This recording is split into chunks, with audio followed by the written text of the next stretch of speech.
I had to cut off the other live earlier, but we back. I came back a little bit early so we can crank this up right about now. Say okay, yeah. So yeah, chat. We are doing some reactions. We're doing some reactions, chat. So all right, making sure everything go through. We're gonna finish where we left off with these questions about this birthright citizenship, birthright citizenship. So yeah, we back. I got interrupted the first time, but I'm back. We're gonna finish up this show. So I did 30 minutes last show.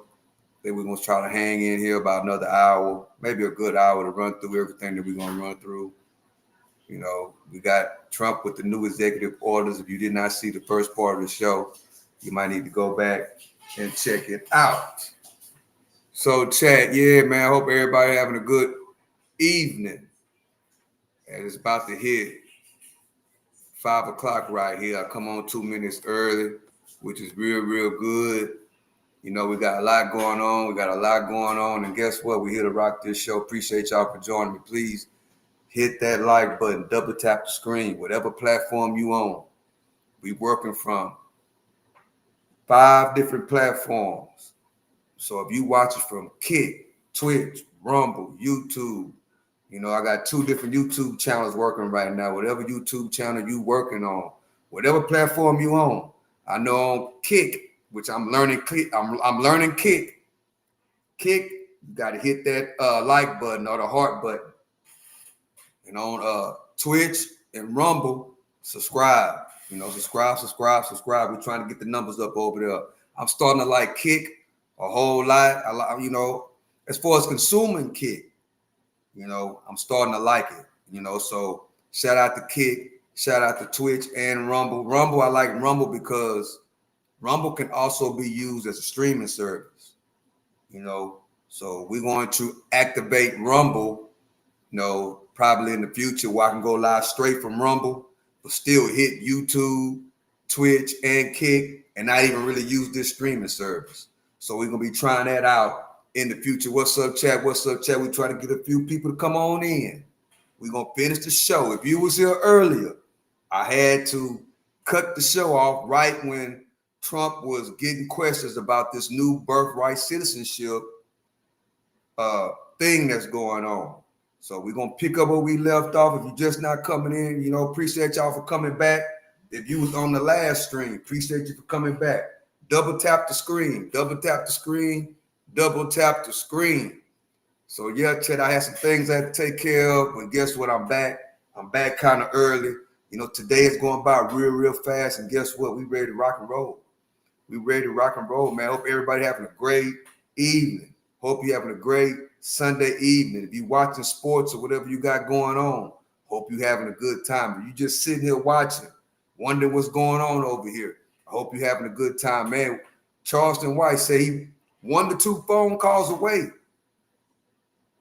from President Trump. A lot going on with Charleston White, you know what I'm saying? And, you know, and we are breaking it down, you know what I'm saying? As we will, I'm going to react to some of Charleston White's interviews that I like pretty much because over here we are considering, matter of fact, I got to put that poll up. We are really considering with interviewing, doing a sit down with Charleston White. So let me go over here. I'm going to set up the poll. I did a poll yesterday, chat, but let's see. I did a poll yesterday, and we didn't get that many. We only got like 22 votes. Let me put up a poll right now. Please participate in the vote. Let me see.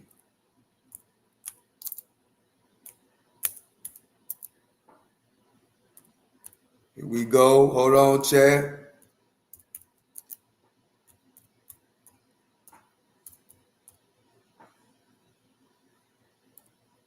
Here we go. Let me know what you think. Wait, boom. We go right here. Let me see. Uh-oh. Yes. Talk. Damn.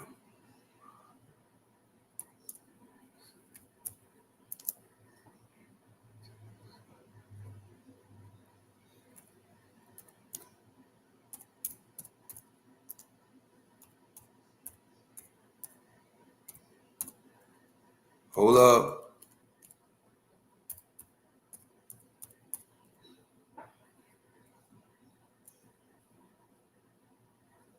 Hey, what's up, ATM Tim?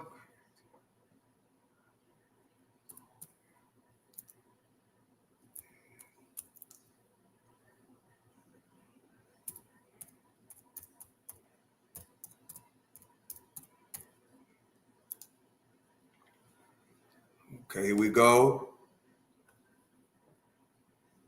Here we go.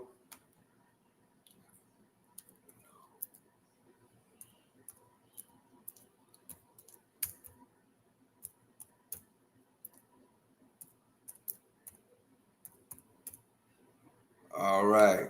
Hold on, chat. Boom.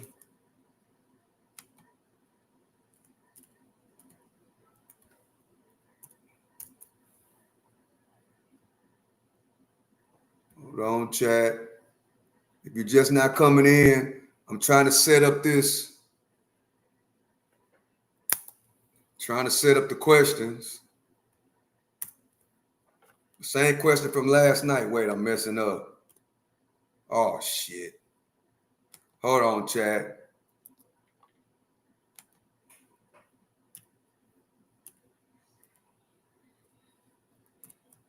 All right.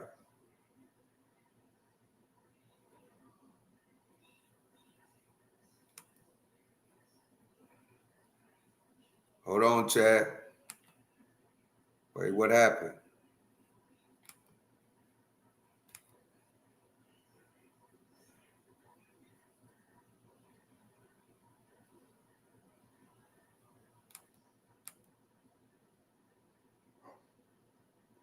Hey, hold on, chat.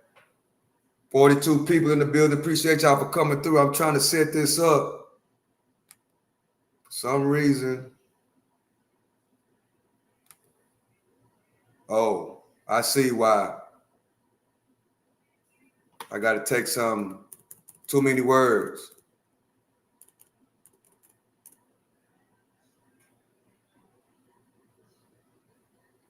Hold on, chat. Dang. All right. Dang, I still got.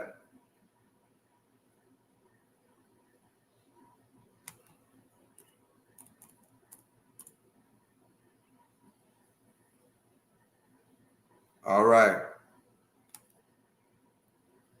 I had too many words on there, chat. What's up, chat? What's up, chat? We got 41 people in the building. Appreciate y'all for joining. Here we go. We're about to start the show off right now. We're going to pick up where we left off earlier. Okay, where we at? Bear with me, chat. I got to get everything ready to rock and roll. Trying to get everything ready to rock and roll. Let's see. Boom, boom. All right, here we go, chat.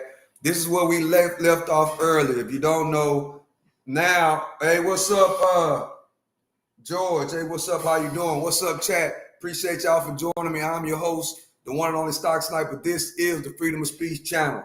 Let me know in the comments what you think about what we got going on. Please vote. We got 3 votes so far. Please vote. You know what I'm saying? I need to know what y'all think. As we get more people to come in, I need you to vote. Here we go, chat. This is Donald Trump. He just signed a new executive order with this birthright citizenship. So let's go. We're going to pick up where we left off earlier. Right now, they're just asking questions. And then we're going to do a little bit more content on something else that's different. Here we go, Chad. Mine, but I think we're doing very well. I just, I'm involved in the negotiation. I think we're doing fine. It could be soon, yeah. Mr. President, have you lobbied any of the undecided Republicans who will vote tomorrow on Todd Blanche's nomination? I will lobby if I need to. I will lobby very now. We have a thing called the blockade headed up by the U.S. Navy, and we control it. And now we control it, but they can always shoot something. They always have something or drop a mine. And if you have one mine sitting out there, you sort of mess things up because people don't want to take their billion-dollar boats and accidentally get hit by a mine. But I think we're doing very well. I just, I'm involved in the negotiation. I think we're doing fine. It could be soon, yeah. Mr. President, have you lobbied any of the undecided Republicans who will vote tomorrow on Todd Blanche's nomination? I will lobby if I need to. I will lobby very, very diligently because he's outstanding. He should be good. I mean, I can't imagine he's as good as there is in the country.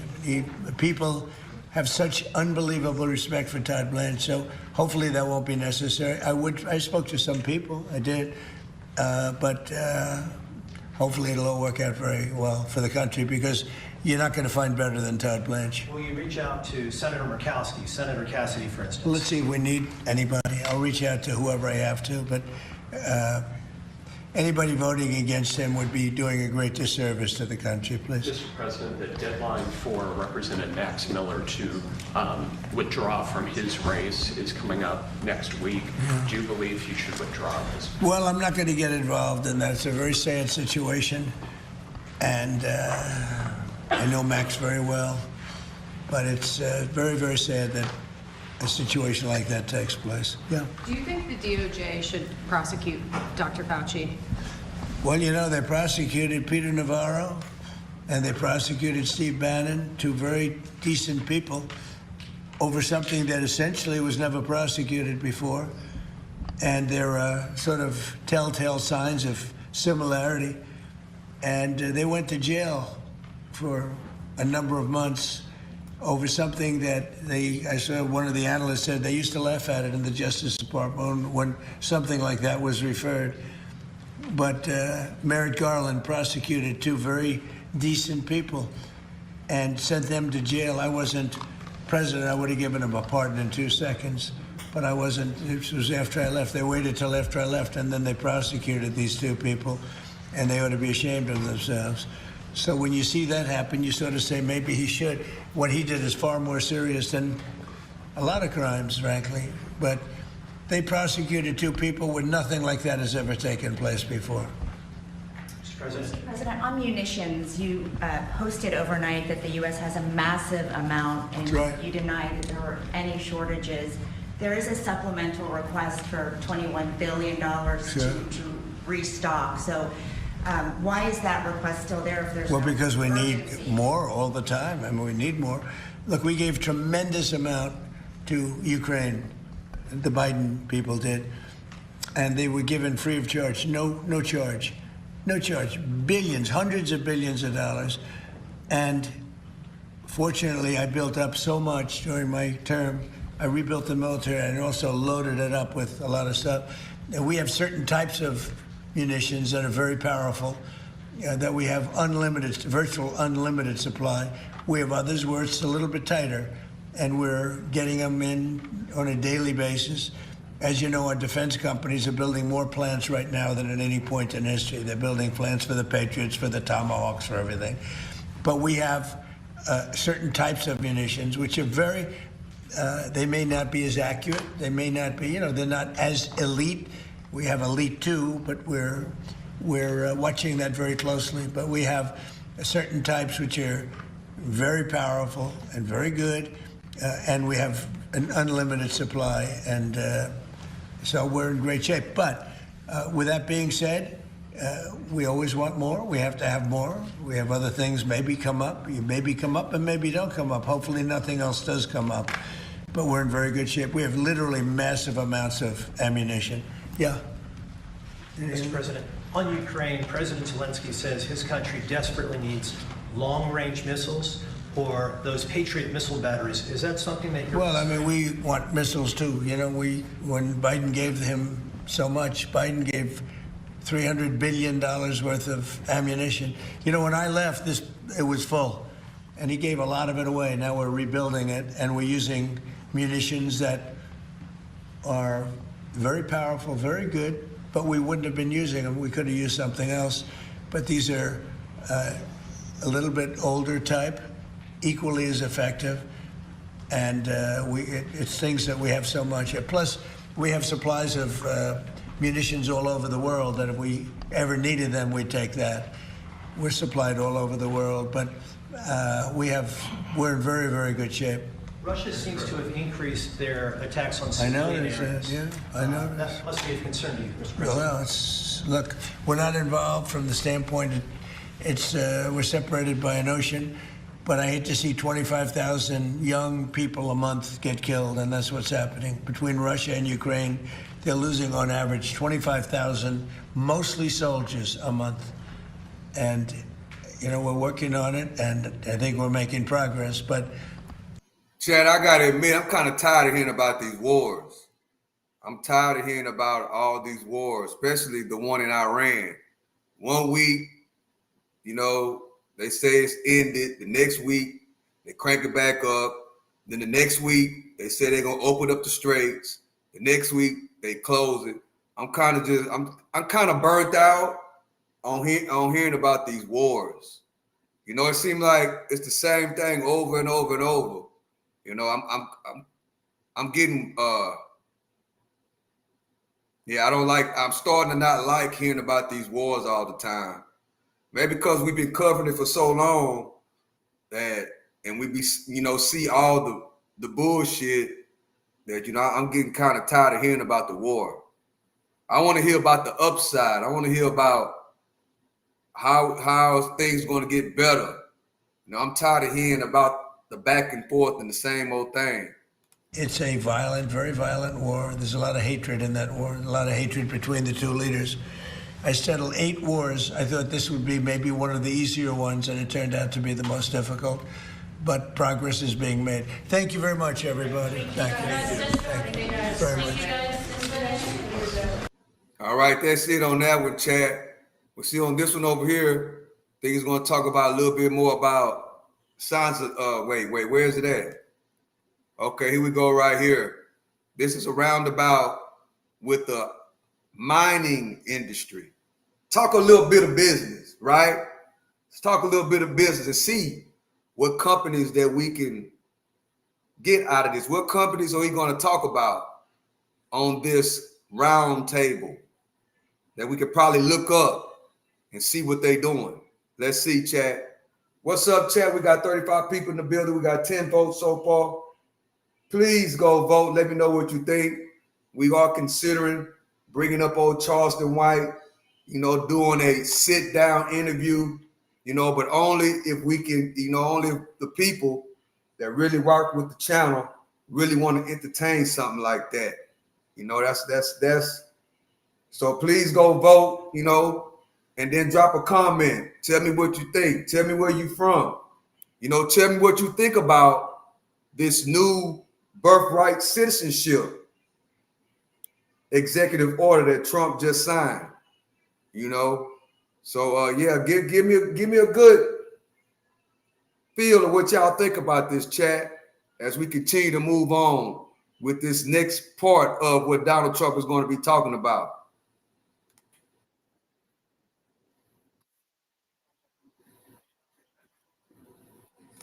And we're reclaiming America's rightful place as the minerals superpower of the world, which is what we are. People just didn't know that for a while.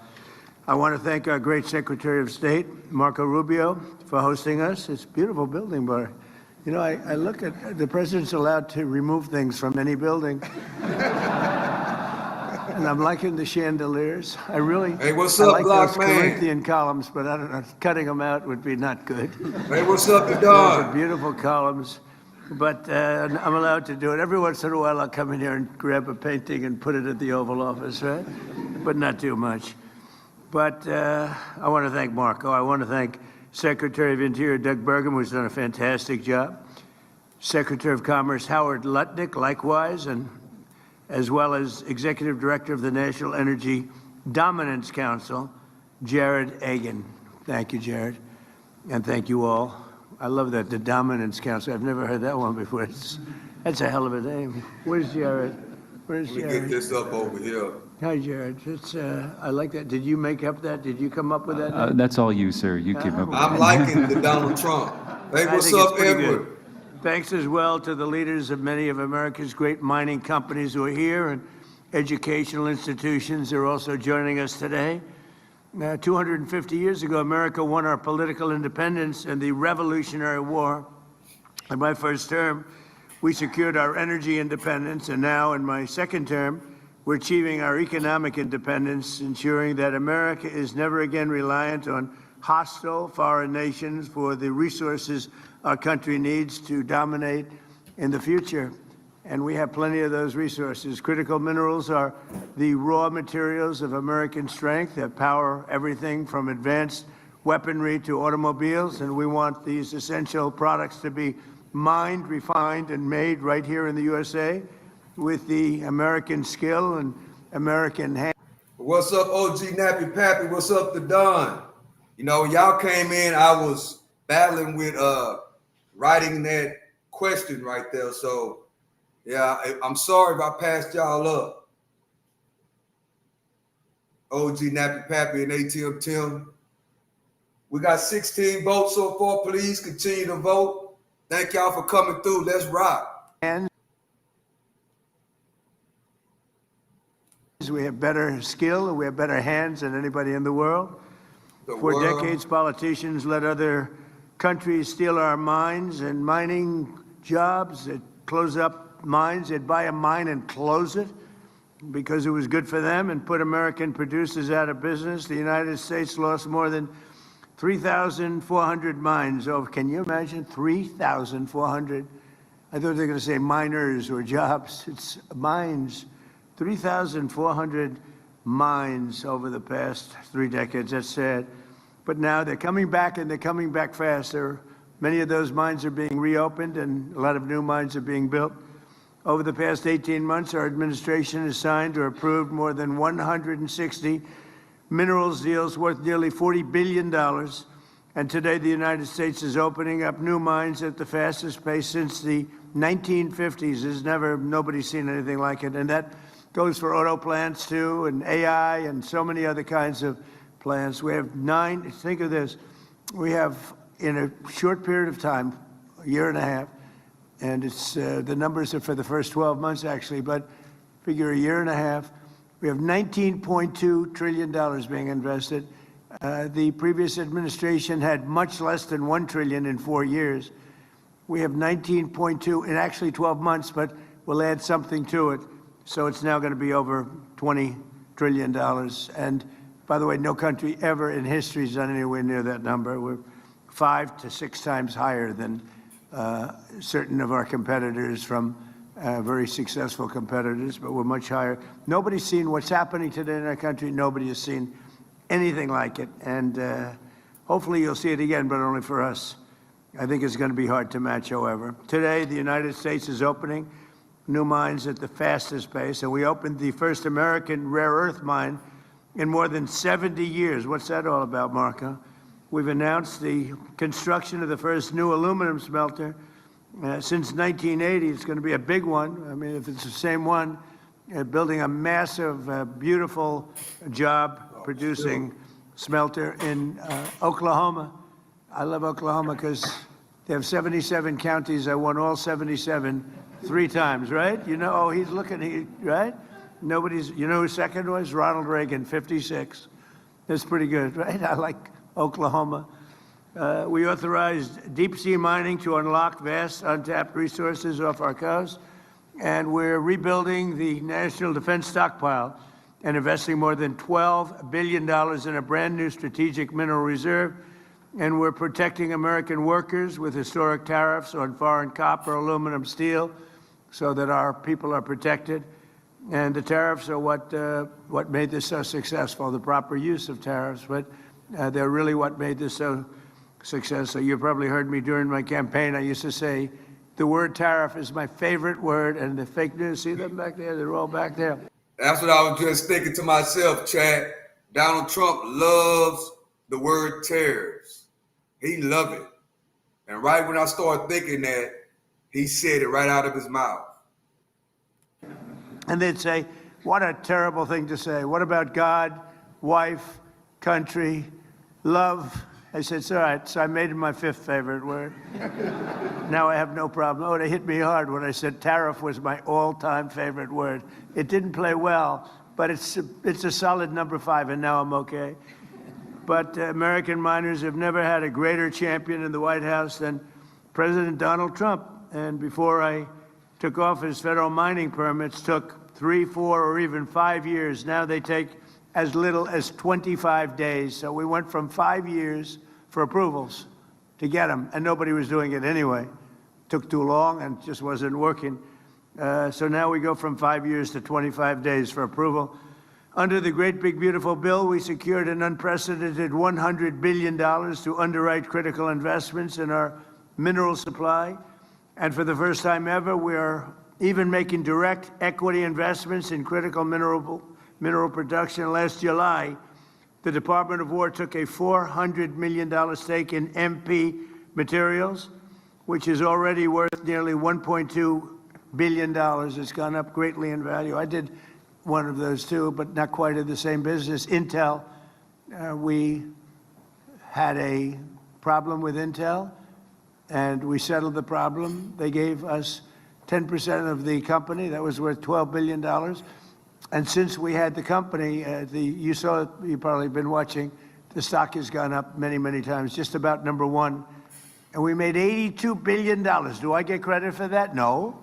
Did anybody say, great job? And by the way, it's for the country. It's not for me. It's for the country. I have to be very plain about that. But no, we've made about 80, Howard, it's pretty close to 80 billion, a profit of $80 billion by helping a company out. We're doing it a lot, actually. We're doing it a lot.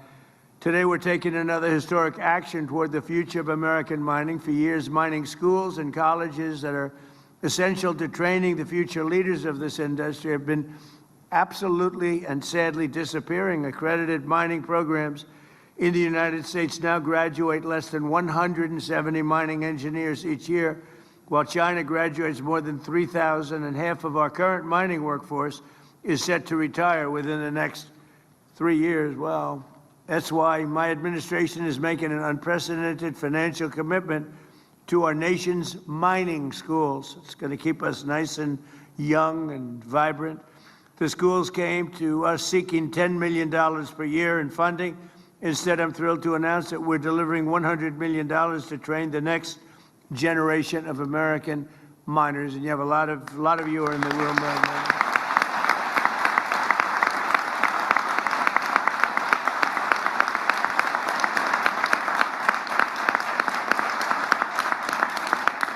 And, you know, I'm not doing that because I'm a nice person. I'm doing that because it's great for the country.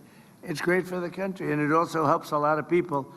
And they want to mine. You know, I've seen it, and we had a little campaign against somebody named Hillary Clinton, and she wanted the miners of West Virginia to learn how to make chips, little tiny chips with their big, strong hands. And they were not, I won by 55 points. They were not thrilled. They didn't want to be doing, they wanted to be in the mines. That's what they want to do. They don't want to do anything else. I remember that. It was unbelievable. It was very, very good for me. I tell you what, she didn't get that. We did very well with that kind of thinking. But we're also making major grants to the Colorado School of Mines, the South Dakota School of Mines, and the Johns Hopkins RTX partnership. And together, those grants are worth $81 million. Going to train people, work with people, and we're going to put you right back on the front pages. That's what you have to be. In addition, today my administration is announcing a series of historic mining projects worth $3 billion, which will create thousands of jobs and promote our economic stability and security. The Department of War's Office of Strategic Capital is signing a massive $1.4 billion loan agreement with Sealand Nanotechnologies to build a next-generation battery facility in Washington State using what we have right under our feet. The Export-Import Bank is working to provide more than $1 billion to finance the Ivanhoe Electric's Santa Cruz Copper Project in Arizona, one of the biggest anywhere in the world. The Ex-Im Bank is launching the Alabama Graphite Project. Hold on a second, Chad. I've been having problems with the comments coming in on the streaming service. So we got a lot of people coming in from Twitch, Kick, Rumble. Hey, what's up, Sagi? Appreciate you for joining me.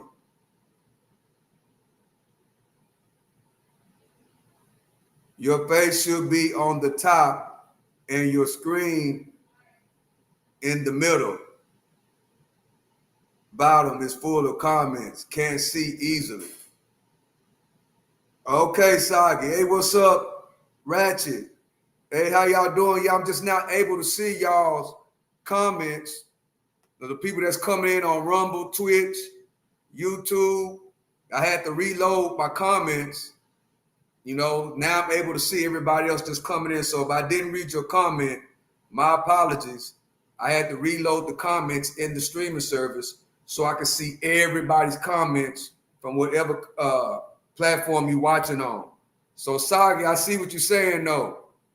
I see what you're saying. But, you know, it's about listening to the information. That's what it's about. Okay, here we go, Chad. Let me keep it going. Appreciate everybody that's watching from whatever platform you on. Appreciate you. Project, a $25 million investment, as well as the Fort Cady integrated boron facility in Southern California. And it's going to be something. We broke through the environmental disasters. You had environmental people, look, I'm an environmental person, believe it or not, but you had people that were just stopping it. They were using the environment to stop all of these things.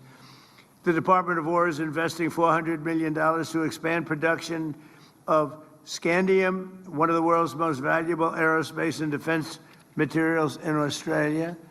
The Department of War is also investing $150 million with Niron Magnetics in Minnesota. Minnesota? Wow. What the hell happened to Minnesota? The governor's totally corrupt, but we won't talk about that now. That's for another day. Corrupt and incompetent, a bad combination. To build rare earth magnets. Magnets, you got to go with magnets. That's a good one. Everybody should go for magnets. Really badly needed. And Global Advanced Metals will build a major new factory in southeastern Pennsylvania to support cutting-edge defense and aerospace systems. Together, we're reawakening the spirit of the gold rush, the prospectors and the great pioneers of this country, people who built the United States of America. And very simply, we're making mining great again, and the United States is doing better than it's ever done, maybe ever done. So I just want to thank you, and I'll now ask Secretary Rubio to say a few words, and then we'll hear from some of the wonderful people we have up here, Secretary Burgum, in this order, Secretary Lutnick, Executive Director of the University of Arizona School of Mining and Engineering and Minerals, Cray Luxbacher, President of Colorado School of Mines, Paul Johnson, CEO of MP Materials, Jim Latinsky, who I know your brother. He's a nice guy, by the way. I assume it's your brother. Where is, right? That's right, Andy. Yes. Your brother? Yes. Okay, well, he's a smart guy, and so Thank you. And President of Resolution Copper, Vicky Pesci. So we'll go. I didn't know I was going to have so many people. I'll be here all day. If you could go quickly, I would appreciate it, because we have a war to prosecute, okay? That's my excuse for getting out of here a little bit early. But I've done my thing only in the sense that we're spending hundreds of millions of dollars and even billions of dollars in bringing your industry back. And we need your industry. We're not doing you favors. We're doing ourselves favors. We need your industry. People wouldn't talk about it, but we do indeed. Marco, please. Thank you, Mr. President. Thank you for coming to the State Department. We like this room a lot, too, and obviously, don't look back. There's a painting up here. Uh-oh. That's a good one. I'm taking it with me. I shouldn't have said anything. But anyway, Mr. President, thank you for being here. Thank you for your leadership on this topic. It's a challenge we face. That's what I was talking about earlier, Chad. When that reporter was trying to get Trump to endorse J.D. Vance, Marco Rubio was right there. So he's not going to endorse J.D. Vance, and Marco Rubio is right there. You know, Marco Rubio is subject to run for president too. But my thing about Marco Rubio is he don't like to answer questions. You know, it's like he don't like to answer questions. J.D. Vance, you know, he went to school for politics. So he very fluid, very well spoken when it comes to answering questions. He invite any question you want to ask. He can answer questions all day long. It's like he loves answering questions. But Marco Rubio, he don't like answering questions too much. Let's see how he acts today when they start answering them questions, doing this American mining, American jobs roundtable. Let's see. In this domain that actually goes to the very survival of the country. And thank you for giving it a priority in your presidency. This has been going on for 25 years. We've been walking away from the importance of this, and now we're trying to make up for 25 or 30 years of mistakes under your presidency. So we appreciate your presidency valuing this when other presidents did not. The group of people that are here today represent the whole nation effort that's involved in this. It's because at the core of this is our industrial strength, but also our national sovereignty, that we never depend on other countries for things we need to prosper and to defend ourselves as a people. And so you'll see here today, as you've already pointed out, we have leaders not just from government, but from universities, from private industry, from students who are going to be the future of this industry. I wanted to very briefly touch on what the State Department's done. You know, earlier this year we had a critical minerals ministerial. We brought in countries from all over the world and announced the creation of something called FORGE, which is an international partnership chaired by us in the United States to leverage public finance and coordinate diplomatic support to secure the supply chains around the world. At that meeting, we signed 11 new critical minerals agreements with countries adding to the ones that already existed. Today, under your administration, we've already signed 27 critical mineral agreements with other countries. We also, under the leadership of someone who needs to be recognized, our Undersecretary Jacob Hellberg. I don't know if Jacob is here, but Jacob's been phenomenal. He came up with something called Pax Silica, and it's an initiative that leads our efforts to partner with the private sector and invest in mining and refining and in processing, as well as the end-use applications of that. There's still a lot of work left to do, but we at the State Department are willing to utilize our unmatched global presence, our presence all over the world to ensure that we're working on this. And we're committed to working with industry, with universities, with all the elements of our national power to bring this about. And so thank you, Mr. President, for prioritizing this. And I think we all look forward to working not just nationally, but with our allies around the world to ensure that we have supply chains that are diversified and reliable, and no country can ever hold this over our head and threaten us in the future. Thank you. Thank you, Marco, very much. Thank you. Doing a fantastic job, too. I will tell you that. Doug? Well, sir, today is a day of gratitude, and we're grateful, first of all, to have a president that understands the importance of this industry and understand that our future depends on restoring American mining. And I'm also grateful that we've got students, educators, and industry leaders together in this room for the first time, we think, in the history that any president has called this group together. So again, thank you all for being here for this historic day. It's true the president has supported American mining more than any other president in history. And it's true that with the announcements made today, he's now supported mining education more than any other president in history. And we owe you a lot for that, Mr. President. We also, when you first took office, you declared an energy emergency, which included critical minerals as part of that. You created the National Energy Dominance Council.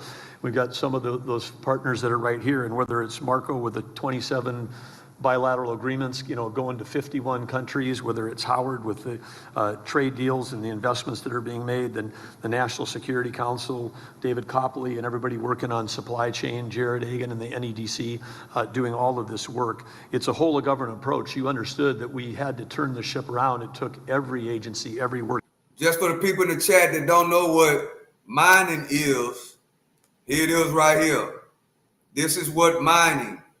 American mining refers to the extraction of valuable minerals, metals, and geographical materials within the United States. It forms a core part of the U.S. industrial base, supplying raw materials like copper, aluminum, steel, silicone, lithium, et cetera, et cetera, et cetera. Also essentials for national security and defense and technology. Very, very important. So this business deal is very, very important when it comes to American mining. So that's what mining is. So anybody that's wondering what is mining, that's exactly what it is. The digging up of metals and minerals, right? Stuff like that out of the ground. That's what it is, Chad. So if you don't know, you got to break it down and explain a little bit with a little bit of Google, you know. So that's what it is. If you didn't know. Working together, and your leadership has driven that. Across Interior, it's included the U.S. Geologic Survey. We've got Andrea Travnik here in the front row, who's the Assistant Secretary for Water and Science, which include that. But getting these things like Geologic Survey back to their core mission, which is mapping.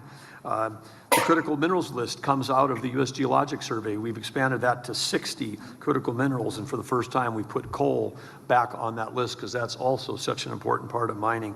And as you know, President Trump, everybody in your administration is slashing red tape, accelerating permitting, but permits don't build mines, people do. We have been doing a lot of investing.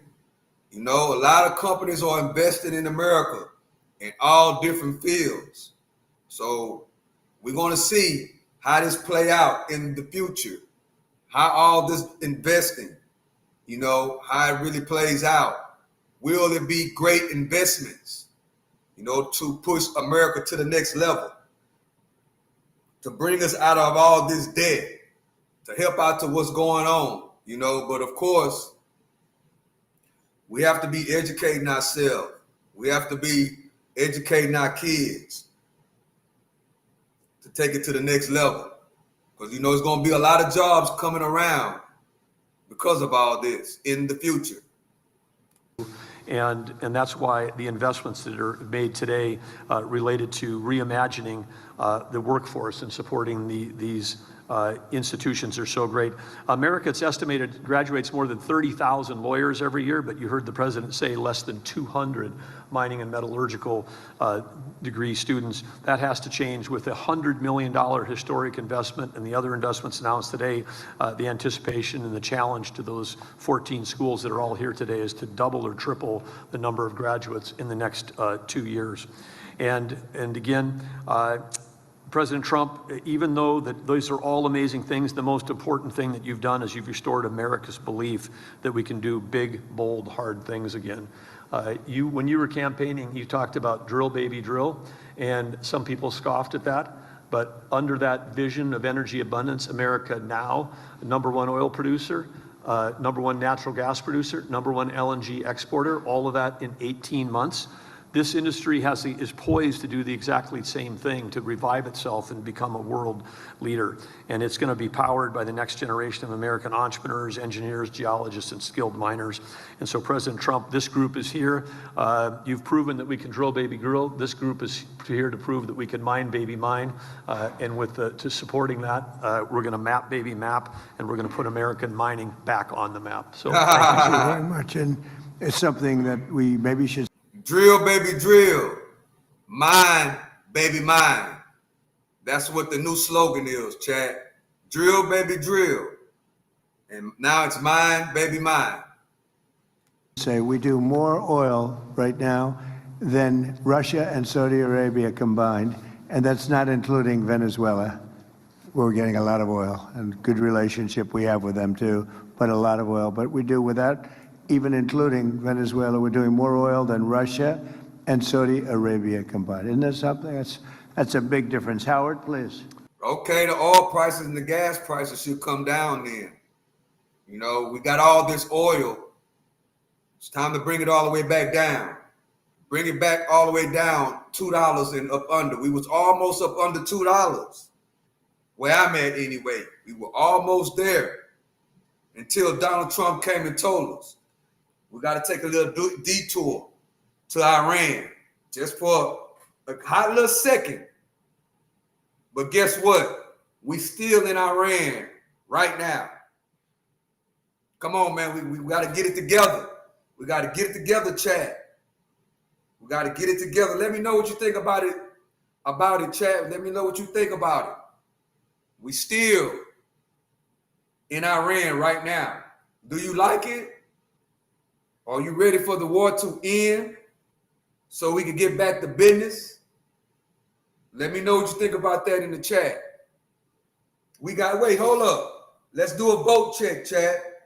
We got 39 votes. Okay. Appreciate y'all for voting. The goal is 100. Can we get to 100 votes? Should we interview Charleston White? And if that does happen, we're going to talk about politics. We're going to talk about content creation and, YouTube growth and social media growth and streaming. We're going to talk about those type of things. We're not going to talk about the bullshit and the bubble gum. We might, a little bit of entertainment, for the people in the back. But mostly we're going to talk about real things, what really matters. In that chair, I don't know anybody that likes it, but it's definitely necessary. All right. Appreciate you for the comment. Let's go, chat. Let's go. Appreciate y'all for coming through. We got 40 people in the building. Can we get some more votes? Very, very, very important. I want to know the people that really rock with the channel, the people that really come through. Should we interview Charleston White to talk about politics, to talk about content creation, for a little bit of entertainment, just a little bit, but serious business about politics and content creation, YouTube growth, social media growth? Should we do that, chat?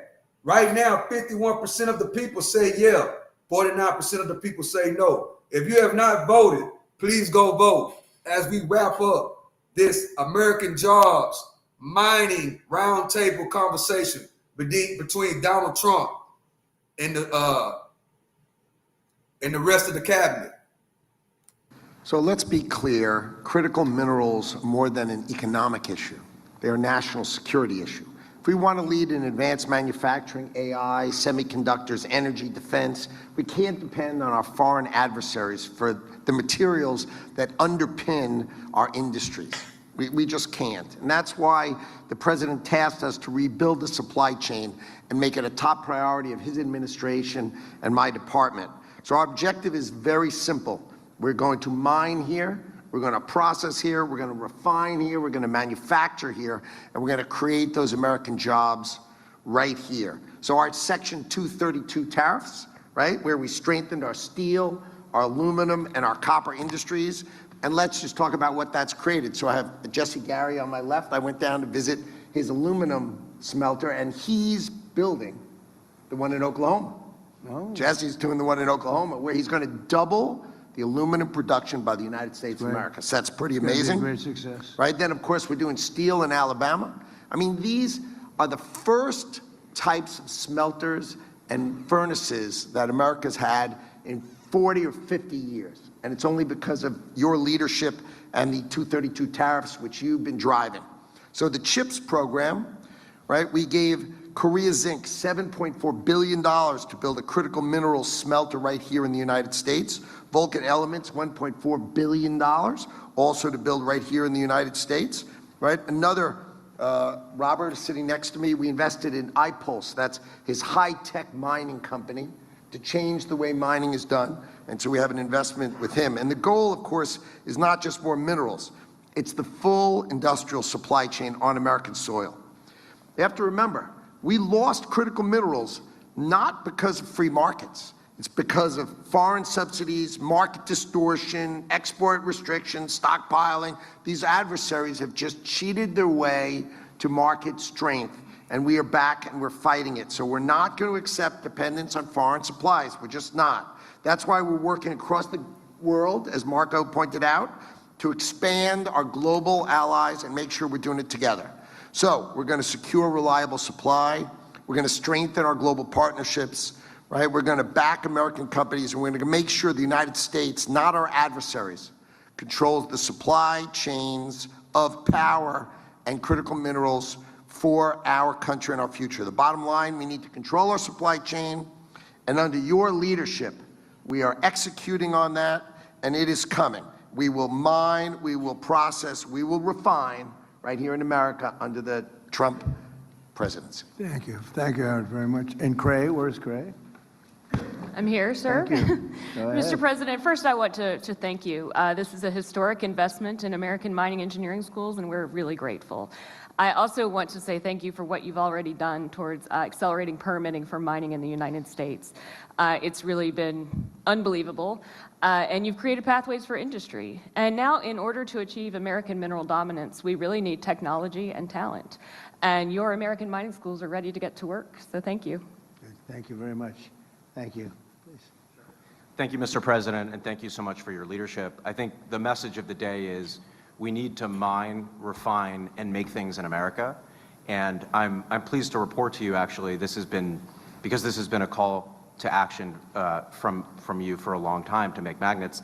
I'm pleased to show you, actually, these are magnets that we made at MP for GM. Good. These magnets were mined and refined in the state of California and made in the state of Texas, 100% American made.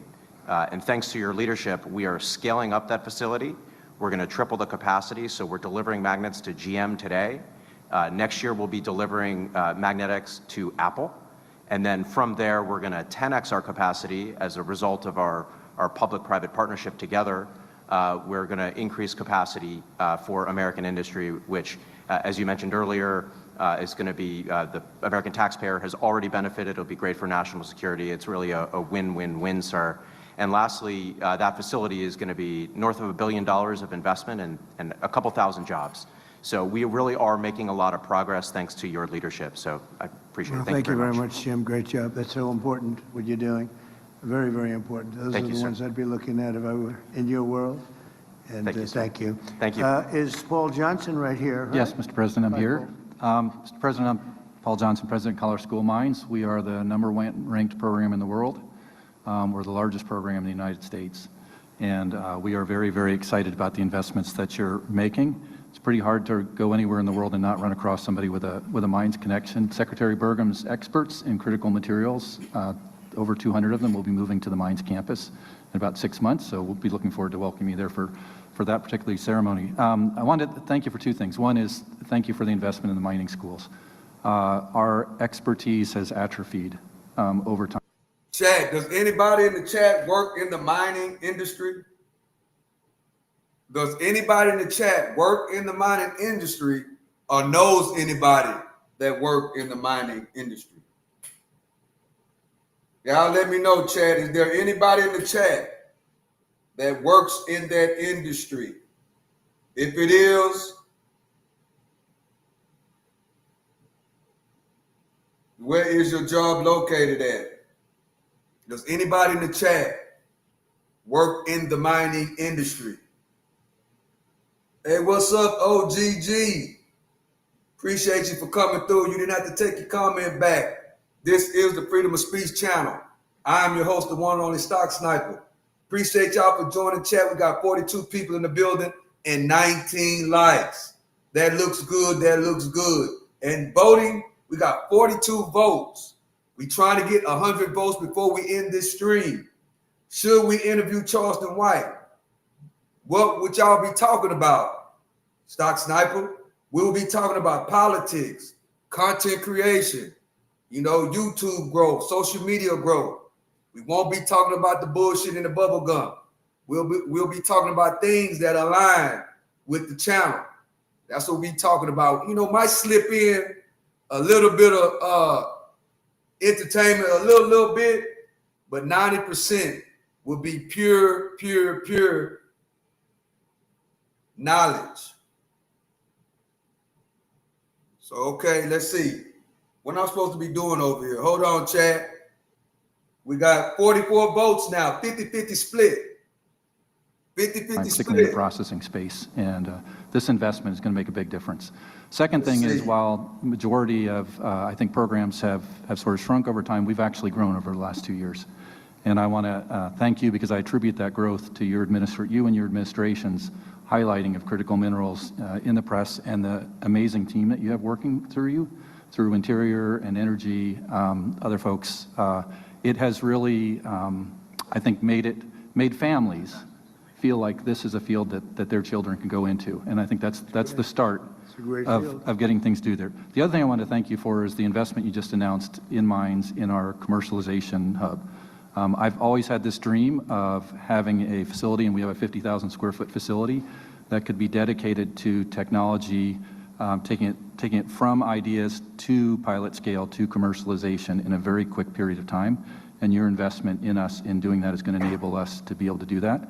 We're up for the challenge. We're really excited for it. We were doing the happy dance a little earlier when we found out, when we heard your announcement, and really look forward to doing what we can for the country. Thank you. Thank you very much. Great job. Thank you. Victoria? Mr. President, you have brought mining back to America, single-handedly, you and your administration, and we wanted to thank you for your enduring support. I run Resolution Copper, which is one of the largest undeveloped copper deposits in the world. It is in a forgotten part of Arizona called the Copper Corridor, and it is, we've already invested $3 billion, so they were ready to go, but we started permitting in 2005. And if it were not for your administration, we finally got it over the line in this year, earlier this year. So we have 4,000 people that will work at our facility, 4,000 miners. We hope to work closely with the mining schools and hire many of the students that will be. I seen your comment on the streaming service, OGGP48. Express your feelings by voting. I hope you did vote, but I understand what you're talking about, though. I understand what you're talking about, but I hope you voted. Please vote. OGGP48. Appreciate you for the comment. Your opinion matters on the vote. Let's see. Let me get back to what we're looking at. Let's get back to this. Graduating $1 billion every year for 60 years invested got into 48 the economy. votes. And we also have a smelter. And I think that's the thing that makes it very unique. We can keep everything in the United States and a host of critical mineral co-products as well. Chad, I'm not gonna lie. I think it's gonna probably be pretty hard to get 50 votes. We've been live an hour and we barely come up on 48 votes. So it's gonna be kind of hard to get to 50. So we probably have to, however many votes we get this time, we have to add it on with the next one. I thought actually there would be more people in here right now to get the accurate vote. But you know how it is, it's a hit or miss when it comes to this. Okay, let me get over here. We got 48 votes. If you're just not coming in, please go vote. Please go vote. Please go vote. So thank you again on behalf of Rio Tinto, BHP, and the hundreds of underground miners who are absolutely fabulous that run the mine today. Thank you very much. We are rolling in drill rigs, we are rolling in equipment, and we're getting on with it. Good luck. Thank you. Great. I don't think you're going to need too much luck. Tom and David, go ahead, please. Mr. President, I'm a very, very proud former alumni of the University of Alaska Fairbanks School of Mines. So on behalf of all the faculty here, the students here, I am thrilled with all of your announcements today. I mean, we've all been frustrated over decades. You're making something happen. I really appreciate that. My first mining job was in Alaska, staking the claims near the Ambler District. And we were in a rush then. This was 1975, 1976. And it's still not permitted. Thank you for breaking that logjam. I have present to you a gift to the American people on a project that I've been very involved with. It's deep sea nodules. Like you, I'm a fan of gold, and this is a solid gold replica of a deep sea nodule.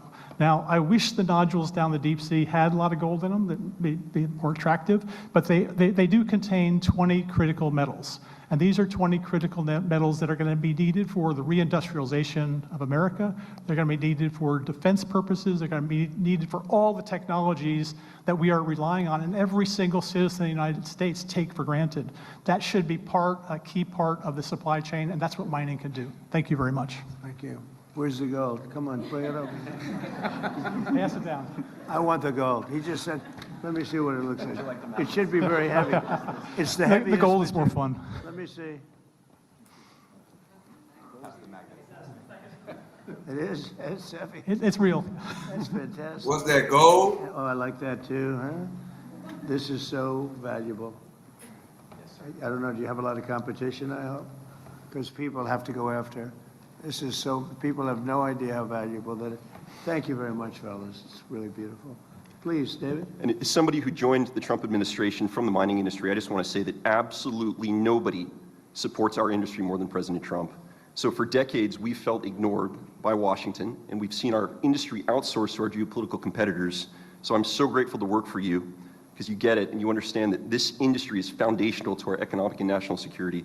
So thank you, Mr. President, for your leadership on these issues. And I know from all of us here in industry that we are committed to building the world's best mining sector here in the United States and reestablishing American mineral dominance. Thank you, sir. Great. Thank you very much, my friend.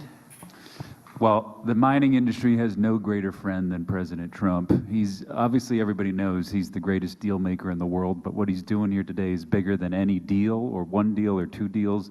This is generational. He is focusing on the next generation of miners. That is something that has never been done before by a president of the United States. He is single-handedly today going to change the entire next generation of. Me personally, I don't know nobody that work in that industry, Chad. Oh, we got 54 votes now. I don't know anybody that work in the mining industry at all.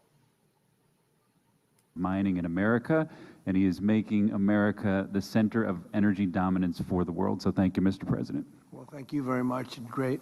Would you like to say anything, fellas?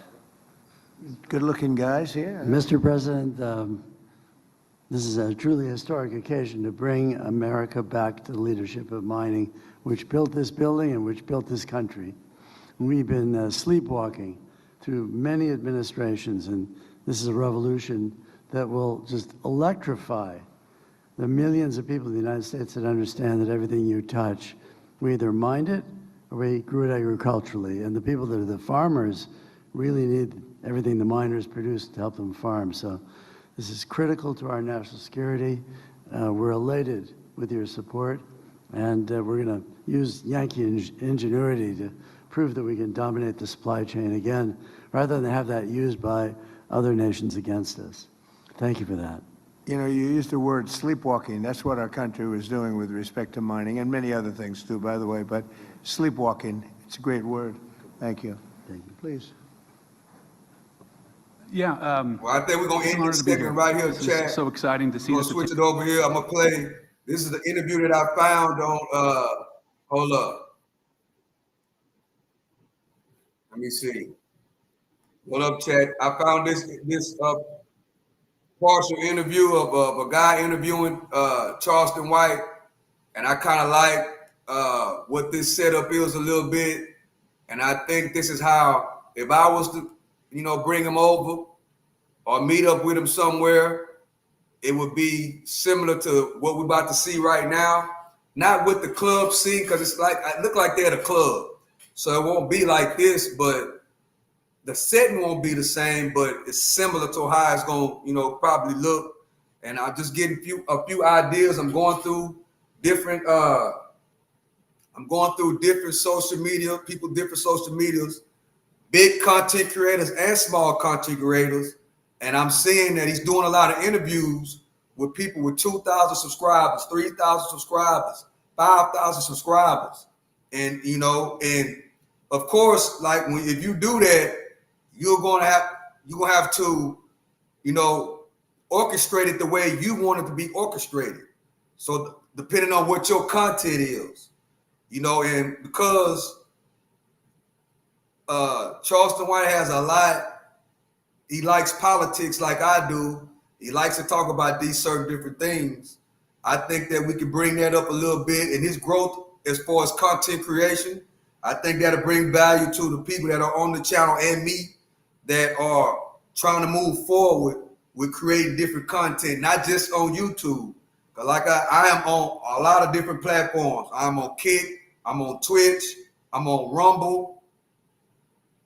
I'm on a whole lot of different platforms.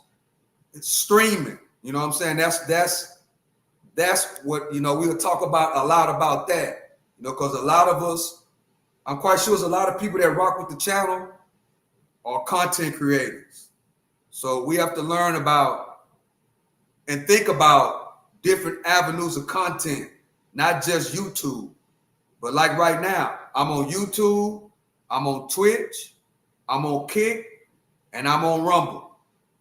You know, so thinking about spreading out, whatever your content is, be on a lot of different platforms so more people can see what you got going on. Whatever you bring it, whatever value you bring into, you know, the content world, the content space.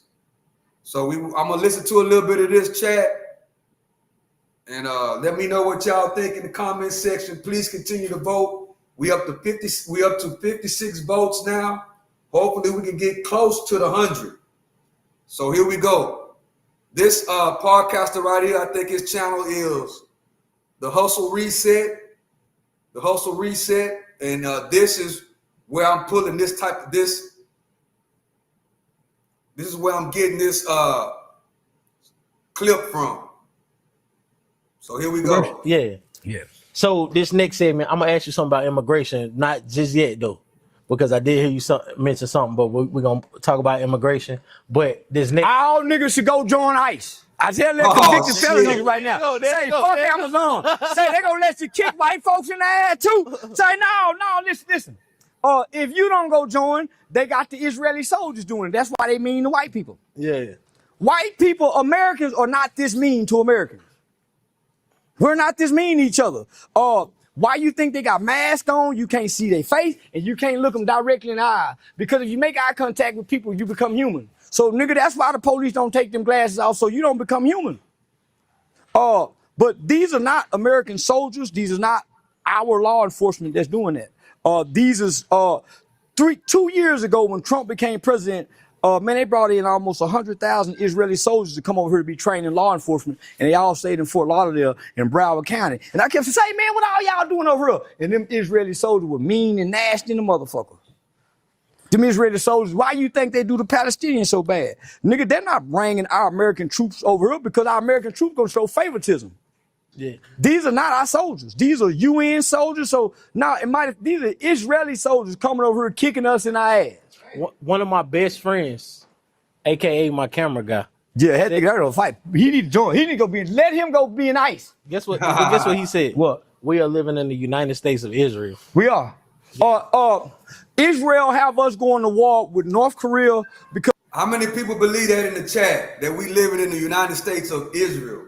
I hear a lot of people say that this is the United States is not the United States no more, that this is actually the United States of Israel. Let me know in the chat, do you think that America is being ran by Israel and Netanyahu? Let me know in the chat what you personally think, chat. Let me know. Between North Korea, Russia, Iran, there's no Jewish bank in there. There's no central banking system in none of those countries. Yeah. Russia is saying, America, we know what y'all trying to do. You're trying to come over to Ukraine, which Ukraine is a part of the USSR, right? This is our land. But because you guys think y'all are the world bullies, you're going to come put an embassy here. And you're going to assassinate me like you done Saddam Hussein, Muammar Gaddafi, and every other leader. You tried to do Fidel Castro, but he killed the motherfucker that came to kill him. So they done tried to do this to every major leader. That Russian president, the baddest motherfucker in the world. Everybody's scared of him because he a real killer. Trump ain't no killer. That Chin motherfucking China ain't no killer. That Ukrainian president was a Hollywood actor. Nigga, between Russia, Iran, and North Korean leaders, them real killers. They don't really kill people. Trump want to kill people. That's why he blowing up them motherfucking Colombians and ignoring the Asians that's flooding our country with fentanyl. See, that's in my opinion, chat. I think I said this before on the channel. I want, me personally, this is my personal opinion. I want our next president to be a military guy, like JD Vance. I like JD Vance. I want our next president to be a military guy, because majority of these presidents around the world, they are military guys. They were soldiers. They were captains. They were high-level military guys inside of the military. Me personally, chat, let me know what y'all think about this in the comment section. Do you want the next American president to be a military guy, a Pete Hegseth, it ain't got to be a Republican. He could be a Democrat. You know, a J.D. Vance, military guys, military veterans, guys that went and understand what it is in the trenches. You know, but not only that, smart, college graduates, know how to communicate effectively, know how to think, know how to make great decisions in crucial moments, that also know about the economy, that are also savvy when it comes to business. So let me know in the comment section what y'all think about that, chat. What y'all think about that? We got 60 votes now. We're trying to get to 100. 47% of the people say yes. 53% of the people say no. So this is Charleston White right here, you know, on this type of interview. Now, the interview that I would do with him would be similar to this. You know, not saying that I agree with the views, but I mean, it could be, I could sit down and have a conversation with this type of person, knowing that everybody's watching. You know, he got a lot of people, you know, that's watching him on this internet. And he could talk about a lot of different things. And this will be probably the main thing that I sit down and talk to him about, alongside with growing on YouTube, growing on social media, growing and doing content creation. You know, so let me know what y'all think in the chat as I continue rolling on with this clip. Shout out to the Hustle Reset, you know what I'm saying, who sat down with Charleston White and done this specific interview. I've been going through all different type of social medias, and I've just been looking at the different content creators he's been doing content with, the different type of what they've been saying, what they've been talking about. That's what I've been doing. He's been doing a lot of interviews with small YouTube content creators, 2,000 subscribers, 3,000 subscribers, 5,000 subscribers. And you know, and my research on what I've been looking at so far, it's been kind of good.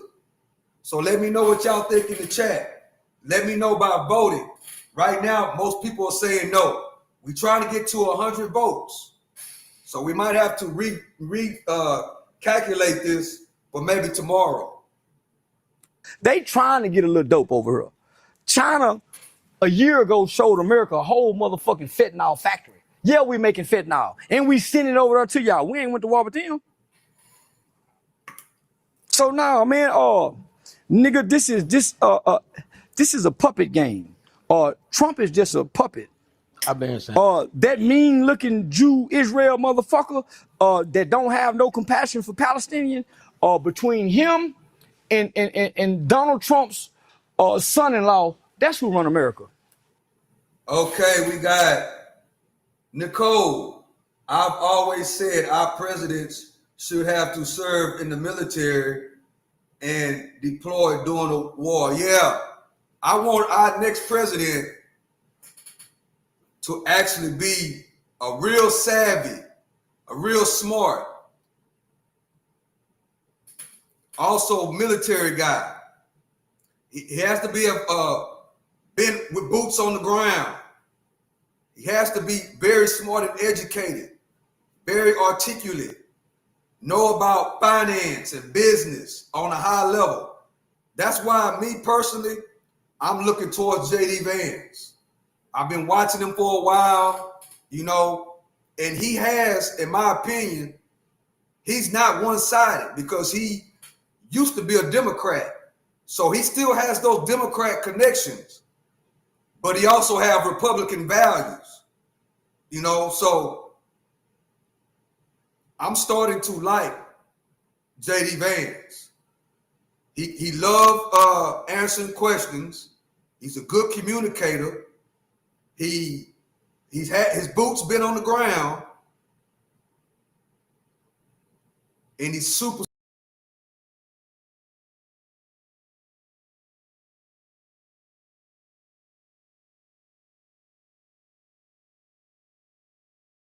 Nigga, that's who wrong. That's who policy.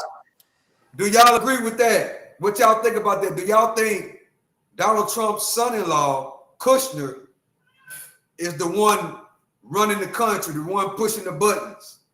What y'all think, chat? Do y'all think that Kushner plays a major part? Because we know when it's time to go places and it's time to do things and go overseas, Kushner is always in the building. If you don't know, Kushner is married to Donald Trump's daughter, Ivanka. Kushner is Ivanka's husband. And, you know, he's the one that's always around. Some people, Charleston White is not the first person I've heard say this, that Kushner and Netanyahu, which is Israel's prime minister, is the ones that's really calling the shots and the ones that's really pushing the buttons for America. The last two administrations with Trump. He's a very tactical, very smart kid. That's why he don't get in front of the camera. Trump always wanted to be popular and be big in America. He was America's golden boy who pretty much failed at every business, and he never really got the credit and the accolades. So you're hating Israel and Jews. Nobody said that. You're reaching. You're reaching for the stars.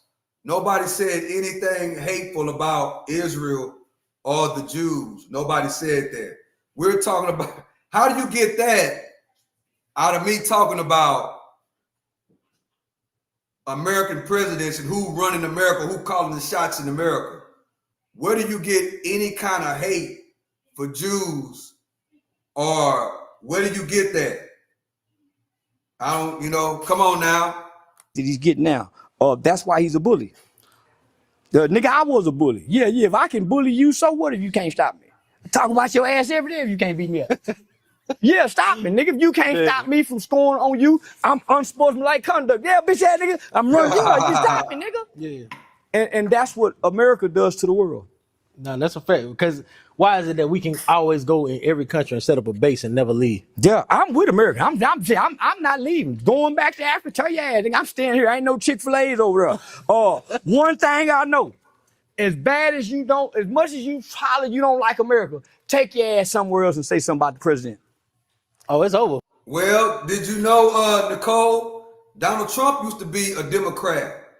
So if you say J.D. Vance is flip-flopping, you got to say the same thing about Trump. Trump used to be a Democrat. Did you know that, Nicole? So that's the reason why I ain't really thinking about that, because I know that Donald Trump used to be a Democrat. Donald Trump used to be one of the biggest donors in the Democratic Party. So if Donald Trump can become a Republican, why can't anybody else? So it's all about who you align with at the time. You know, it's all about who you align with. What side is going to align with what you believe in and what your values are at that particular time.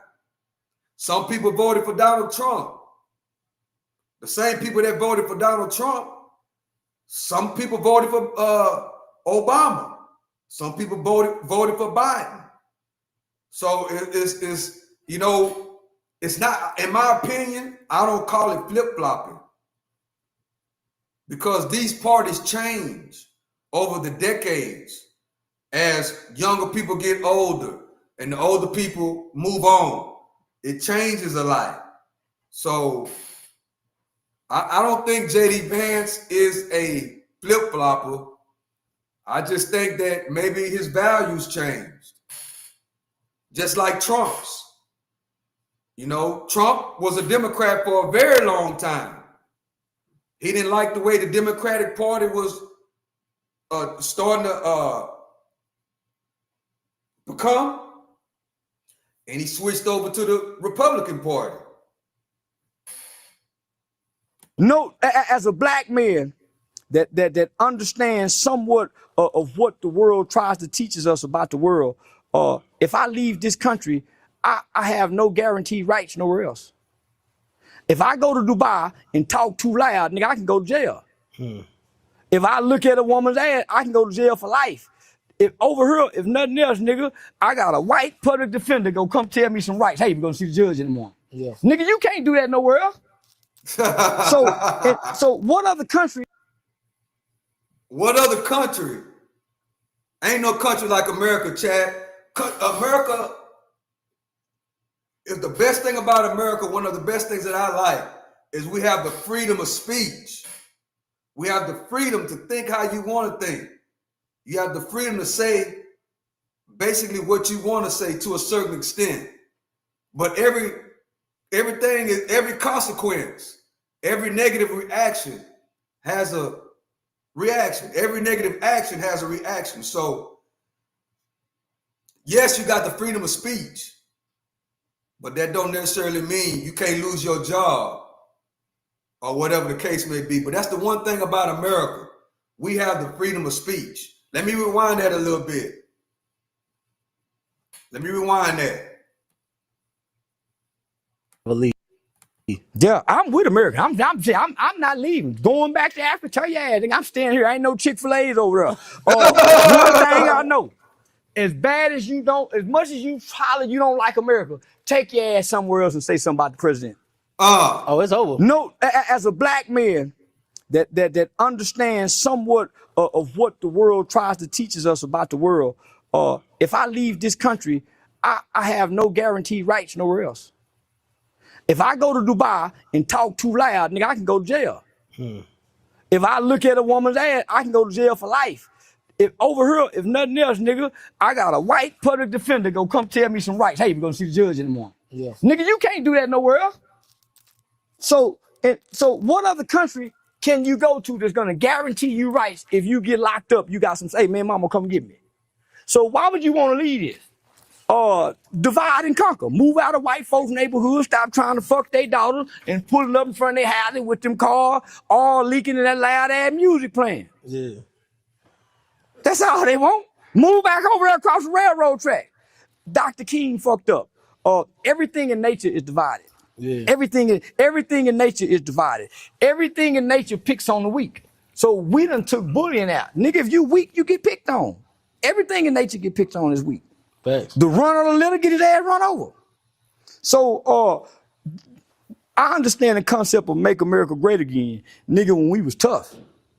When men was men and women was afraid of men. They hoes ain't afraid of us no more. Bitch, shut up. Oh, Most be quiet back in the 80s. Everybody used to get quiet in the house, and they said kids too.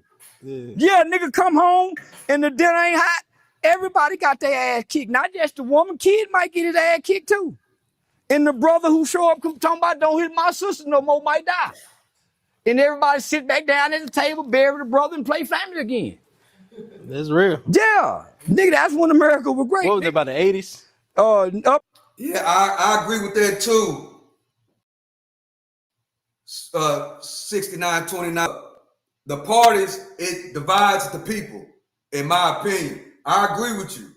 You know, we need to get rid of political parties because it divides the people. You know, you got one side Democrat, one side Republican, red, blue, right? It divides the people and they never get along. You know what I'm saying? They don't get along. So I agree with that. They need to get rid of the two sides, and it's we the people. Because as long as they got it like that, it's gonna keep us divided. And when you divide a country, a household, if the football team is divided, nobody wins. That's your foundation. Yes, somebody do win. Who wins, Stock Sniper? The opposition win. Once the opposition figure out that your household is divided, you know, the wife don't listen to the husband don't listen to the wife, the kids don't listen to neither person, the two brothers and sisters don't get along. You know, it's like a foundation of a house. If the foundation is off, there goes the whole house. You know, so division It's how you conquer and divide. So yeah, I agree with you on that. Which I don't think that'll never happen. They'll never get rid of. They'll never, because if they get rid of that, that means the whole American system is what we know. If that happens, I know I'll be long gone. But I agree with you. They need to ban political parties. That's the main thing that's keeping us divided. Up until that motherfucking movie came out, that Waiting to Exhale. yeah, by the name, yeah. Yeah. Hey, let me ask you this, man. I love what we speaking on, man. Like I want to speak on this. I want to call this "Don't Belittle Me," trying to belittle me. So I seen you did an interview with you been in the room thinking. This is you must don't smoke weed and stay up late. I know. That's a hell of a motherfucking concept. Don't belittle me. Where your woman at? She in here. You talking to her? No, I'm single. Oh, for real? Yeah. So you talking to me? No, I'm not talking. Oh, okay, this is just a concept you coming up with. Yeah, because I seen the interview. Don't belittle me, trying to belittle me. Don't belittle me, trying to belittle me. I got it. Yeah. They don't. Them. I understand reading comprehension. Yeah. So I seen you did an interview with Cam Newton, and after the interview, I seen him kind of taking on your traits, beefing with certain people who, like, it was a lot of controversy going on with similar people. And he was a big old giant nigga. You know that nigga big. Yeah, for sure. Yeah, he was trying to intimidate me with them little old bitty shouts on, with them big ass, and he had his leg all up. Nigga leg was shining in the motherfucker. That nigga trying. So he have a towering presence. Nigga make me look small in the motherfucker. Yeah, looking up at nigga like a giant. He was cool, but when he got me on camera, he was trying to intellectual bully me. And he didn't know how smart I was. Right. His cousin kept trying to tell him, man, this nigga smart the motherfucker. So before I got on his podcast, I saw his arrogance when he talked to people. I saw this nigga think he's an intellectual guru. You can't show up to me playing smart. I'm gonna play dumb. You can't beat ignorance. You white people, nobody can beat ignorance. Nigga, I learned from old niggas who could read but play like they couldn't read, who taught me that ignorance always prevails. A ignorant motherfucker, he been in jail. Nigga, they come to and say, listen, Charles, man, a ignorant motherfucker that just disrupts all the time. Yeah. So, nigga, I learned from old niggas. Muddy, a nigga who come down there at the schoolhouse acting a fool, nigga, with a pistol. So, nigga, I learned from watching old people who didn't have the greatest communication skills. So children mimic what they see and repeat what they hear. So nigga, I done spent the night over my aunt in them house and seen her act a goddamn fool with the police and then walk back to intelligence and don't go to jail. A nigga can't walk back to intelligence. So I would show up smart and get played on. Preacher play on me, people use me for my program. So nigga, I sat with them old niggas listening to that old nigga game. Nigga, I play dumb on the job. Nigga, I show up on the white boy job playing, I can't read a motherfucking thing and have motherfucker help me in their own way. Teach me every goddamn thing. I play like I don't know nothing, stroke his ego. Motherfucker love to have it. Motherfucker tell you everything, just stroking the ego. So nigga, I learned to... Oh, nah, I'm not finna play dumb. Oh no, my grandpa told me a long time ago, don't play dumb, because if you play dumb, people gonna treat you like you dumb. Don't act like you know everything, but don't play like you dumb. Nah, don't play dumb. Because people gonna, once you play dumb, that's, you just labeled yourself. Nah, I tell my kids and my grandkids, you don't act like you know everything, but do not play dumb. Don't go to no job and act like you don't know how to do nothing. They gonna pay you like you nothing. They gonna treat you like you nothing. Don't act like you know everything, like you the smartest person in the whole building, but don't play dumb. Nah, don't play dumb. I tell my kids all the time, you better not play dumb. You better not go to basketball practice and act like you don't know how to dribble a basketball. Go to football practice and act like you can't remember the plays. They're gonna put you on the bench. Then all of a sudden you want to act, nah, don't play dumb. Hell no. Hey, what's up, Big Fred? Yeah, my grandpa used to always tell me when I was a little bitty boy, I don't know who taught him out there in Dallas. But guess what? You better not act like you dumb. You go around a bunch of smart people and you act like you dumb. You done went to school to be an engineer. You done went to school to be a welder. You done went to school to be a truck driver. You done went to school for business. You done went to school and learned financial literacy. And mean to tell me you gonna go somewhere and act dumb? Act like you don't know what you're doing? Nah, that's when you get done all kind of ways. Infiltrate playing dumb and stupid. So I would go downtown and act an ignorant nigga fool. Start out saying, hey, man, I heard it's an STD clinic. Boy, these young niggas playing basketball is moving out into these white neighborhood, and it's 8,000 chlamydia cases. 5,000 of high school basketball playing niggas, and they'll drag me up out of there because I'm saying poor nigga babies. But once they realize you're intelligent, if I start out intelligent, by the time if I start out ignorant, police come, show up, they want to take me to jail, and then I start explaining why I'm acting like this. That video where they seized my barbecue pit. You seen that video? Nigga, they seized my barbecue pit because I was down off in the ghetto selling barbecue with no food and handlers per. Now that absolutely don't make any sense. Why would I play dumb and ignorant, acting like a Pookie and a Ray Ray, then the police come, and now when I act like that's what gets you caught in the wreck. That's what gets you caught in the wreck. That's why you see so many YNs right now get unalived, get done so bad, they disrespect the cops, they disrespect the teachers, because they go and act dumb, and then when things hit the fan, then they want to go to bumping like they know everything. Nah. No running water, or I was mixing pork with chopped beef, and I was saying, yeah. Then I was reheating links 2 days later. So, yeah, give them a food party. But nigga, I'm just trying to survive. Nigga, you eat out the Chinese place, you don't know what they give you. And it's 3 in the morning, so who give a damn? Right. So they come see my barbecue pit. Nigga, this is how I make money.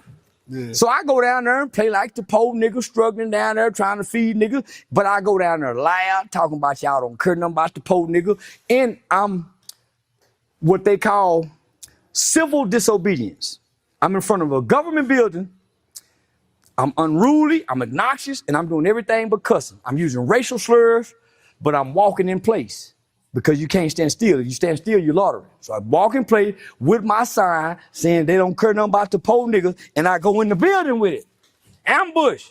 Everybody coming out. Because men on the money, they're not used to nobody coming here talking about white folks don't care nothing about the poor niggas. Y'all been doing niggas bad. Y'all used to fuck niggas in the ass, make babies alligator bait, reminding them of their history. It do say anything, chat. So yeah, chat, this video right here, let's see where I'm at.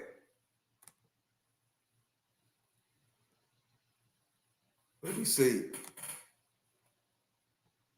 1 million views.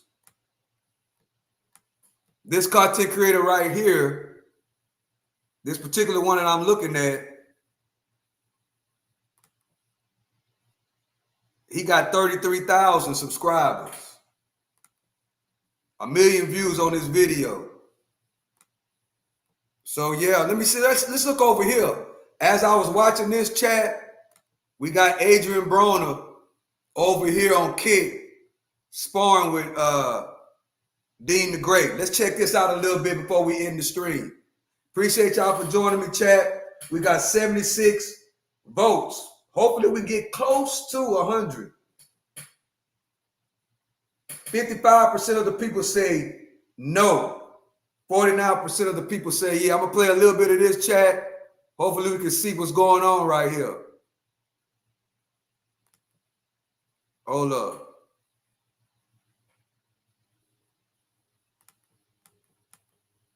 Oh, man.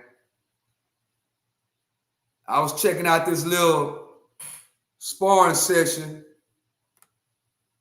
AD and Dean the Great.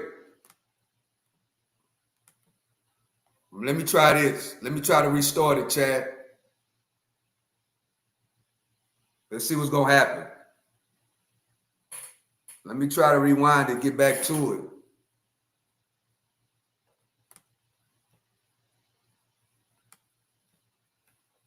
Just bear with me, Chad. I want to see that little sparring session.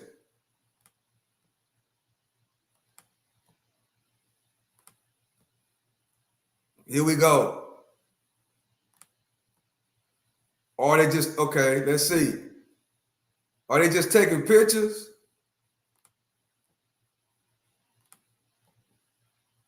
That's it. Oh, I thought they was actually sparring. Let's see what's going on.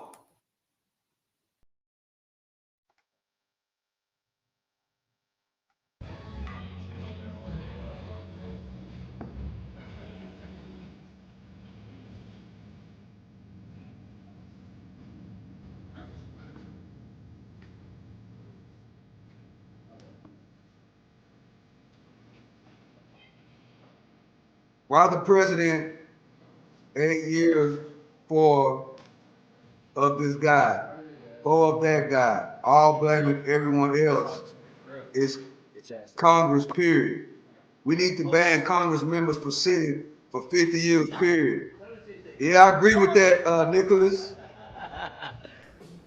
I agree with that. Me, in my opinion, Nicholas, appreciate you for joining me, Nicholas.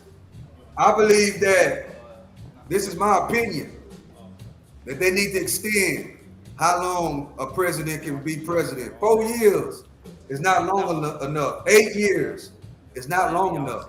It's not. So, me personally, because majority of these countries, they presidents last for decades. 4 years is not long enough. Because guess what? W. DeGrace and his bitch. Those 4 years go by so quick, then boom, another president come in. And whatever the previous president did, 8 times out of 10, he's going to erase everything that other president did, especially if they don't get along. It don't matter if it's best for the people. If they don't get along, they're going to erase it if they can. So I think in America,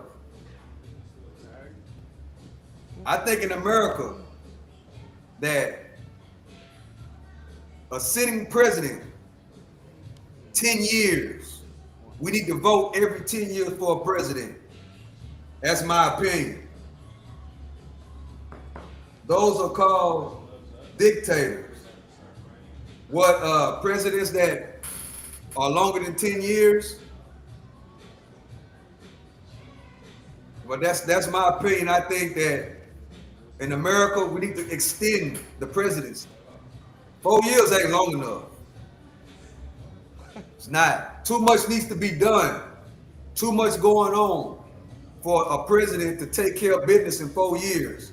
And then boom, everything he didn't work hard for those 4 years can be erased by a hating president. But that's my opinion, Chad. I think that they need to extend the length of the presidency, 10 years. At least 10 in America.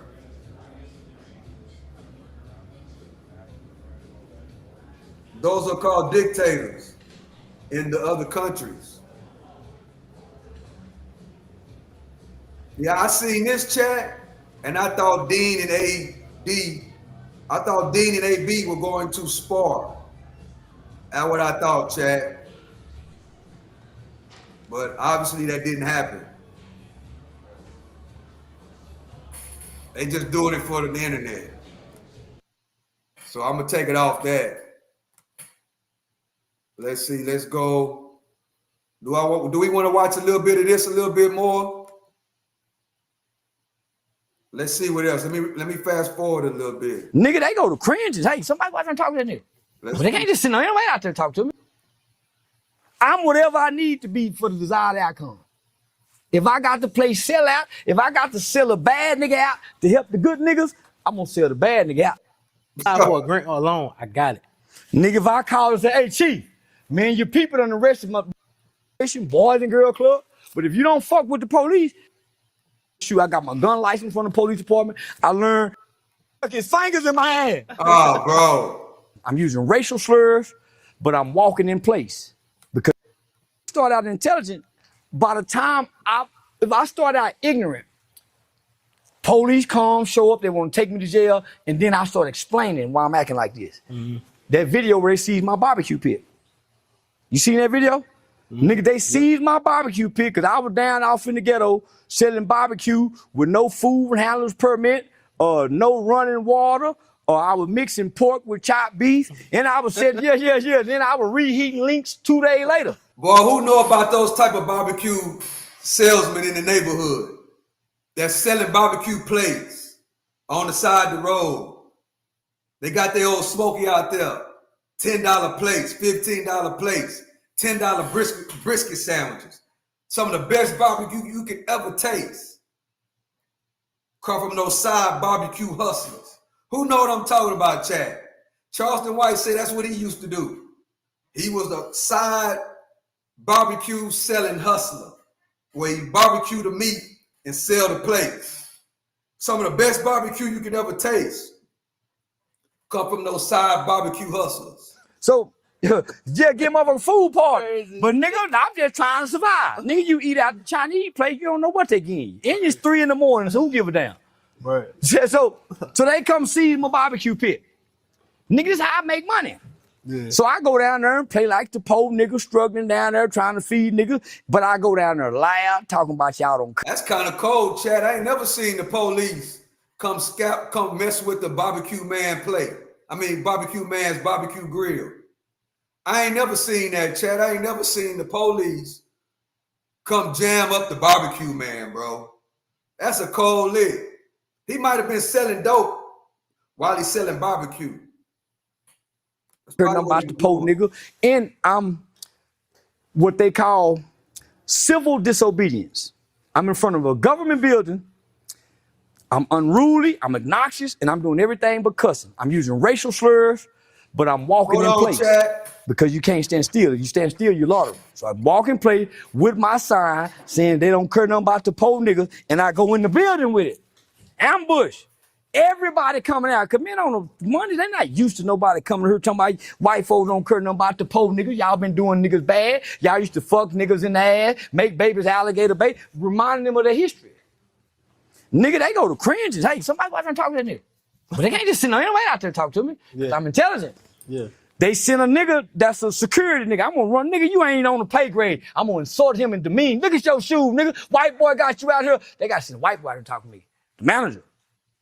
And then I get intelligent. Right. If you send a police officer on the beat, how he go beat me and I know procedural justice? I know what he know. How he go beat me? I'm a homo stern. How he go beat me? He don't even know all the laws. But I ain't gonna argue with him. The dumb nigga that don't know the laws go argue with him and lose. I'm gonna ask for a supervisor. And I'm gonna go file a lie on his ass in internal furrow. I'm gonna go down there and say when he was searching me, he stuck his fingers in my hand. I ain't lying. I'm gonna file a 13-page affidavit. Yeah. Lying like a motherfucker. Guess what?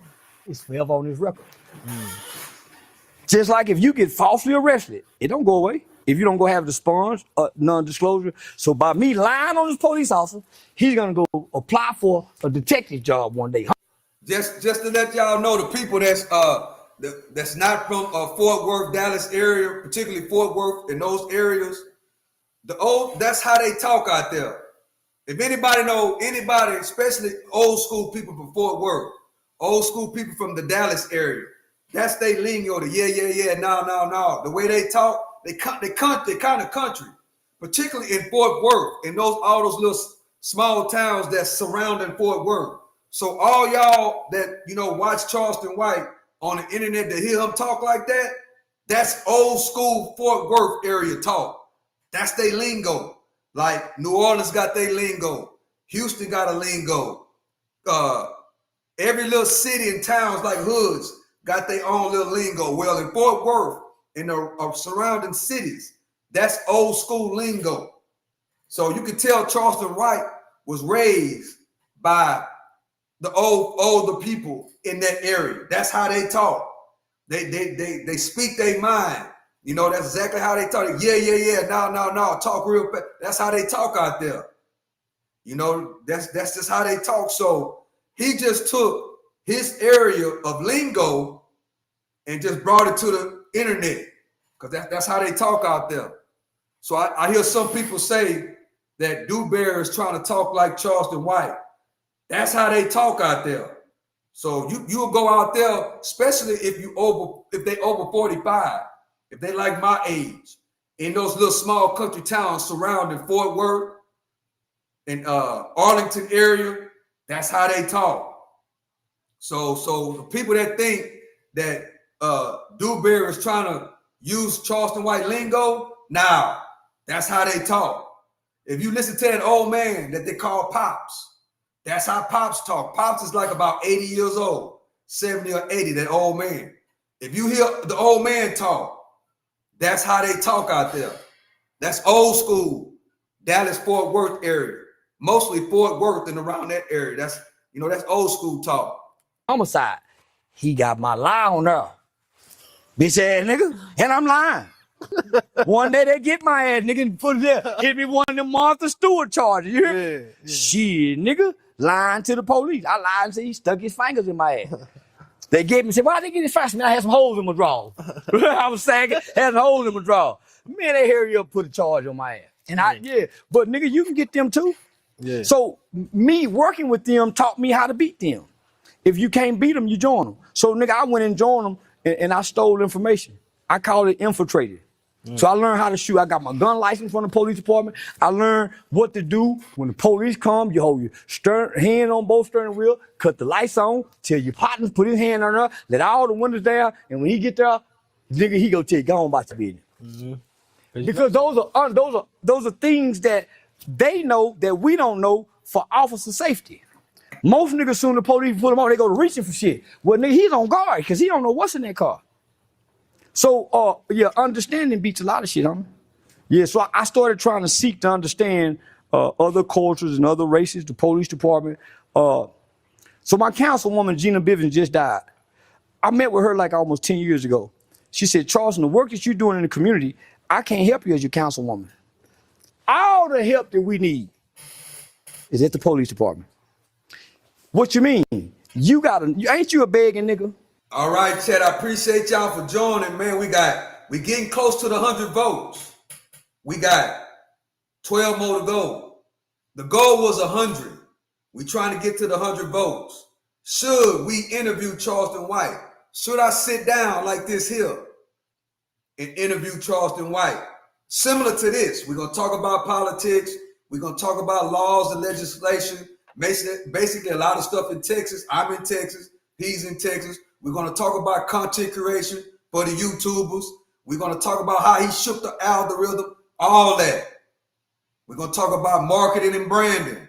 We're going to talk about not just YouTube, but other platforms. Because to be a good content creator, you have to use other platforms. You got to put your brand out there, what you got going on, your image and likeness. You got to put that out there. You know what I'm saying? And I think that, him coming over here and me asking him to see that guy has his own questions and stuff like that. I'm going to have my own. You know what I'm saying? And I'm just going to let him talk. I'm going to let him roll with it.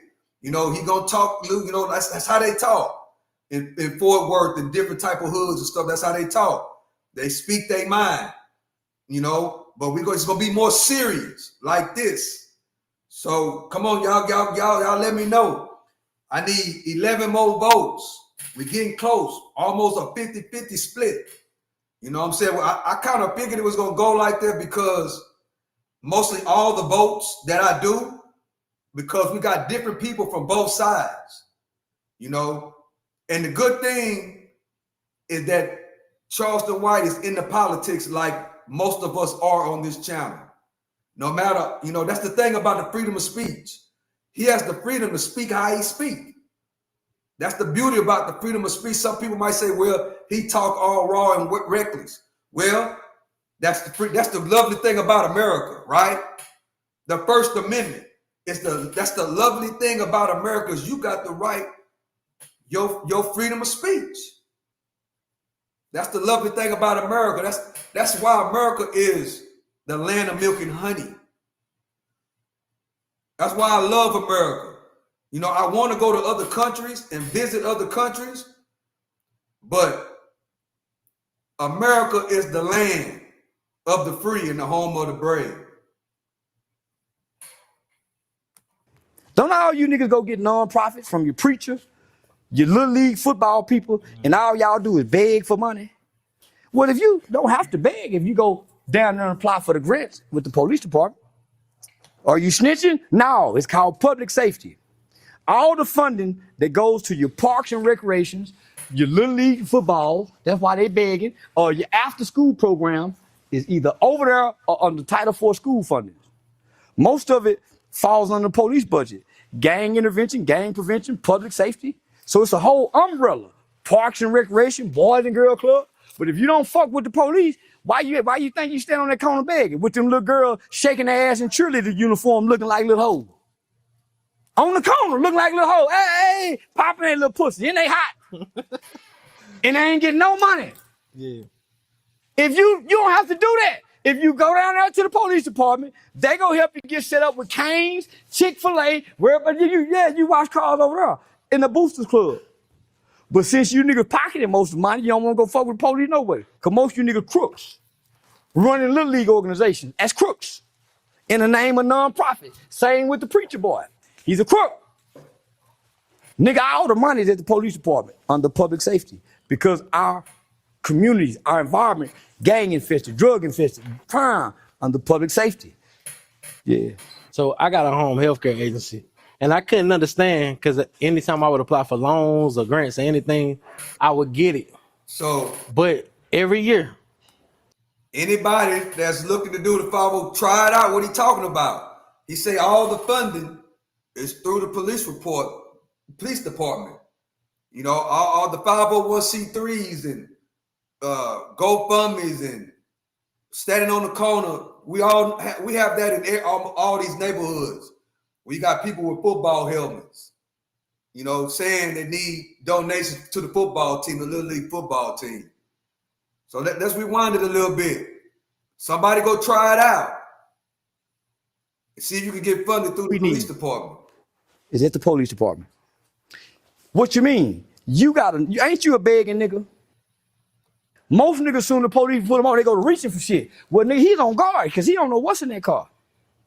So, understanding beats a lot of shit, homie. Yeah, so I started trying to seek to understand other cultures and other races, the police department. So my councilwoman, Gina Bivens, just died. I met with her like almost 10 years ago. She said, Charleston, the work that you're doing in the community, I can't help you as your councilwoman. All the help that we need is at the police department. What you mean? Ain't you a begging nigga? Don't all you niggas go get nonprofits from your preacher, your little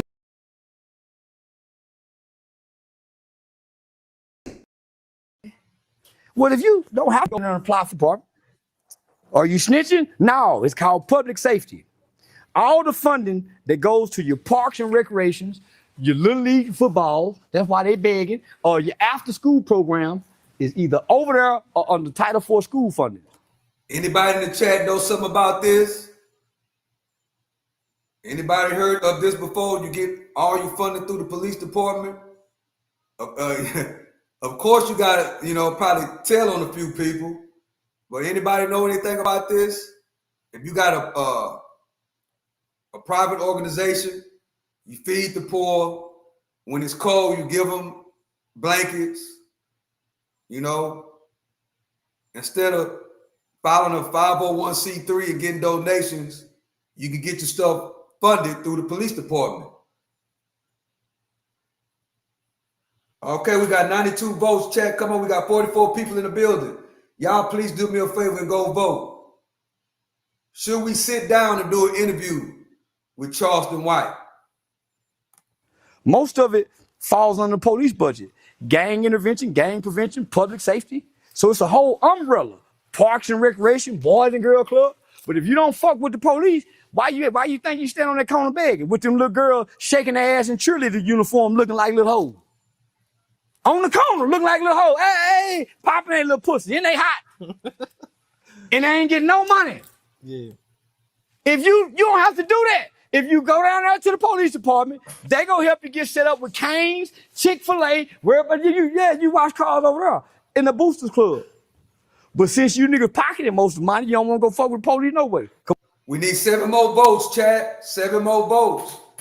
Yeah, I don't know about telling when a friend of mine tried to get a wave pool for the city. You told me the police department gets the money first.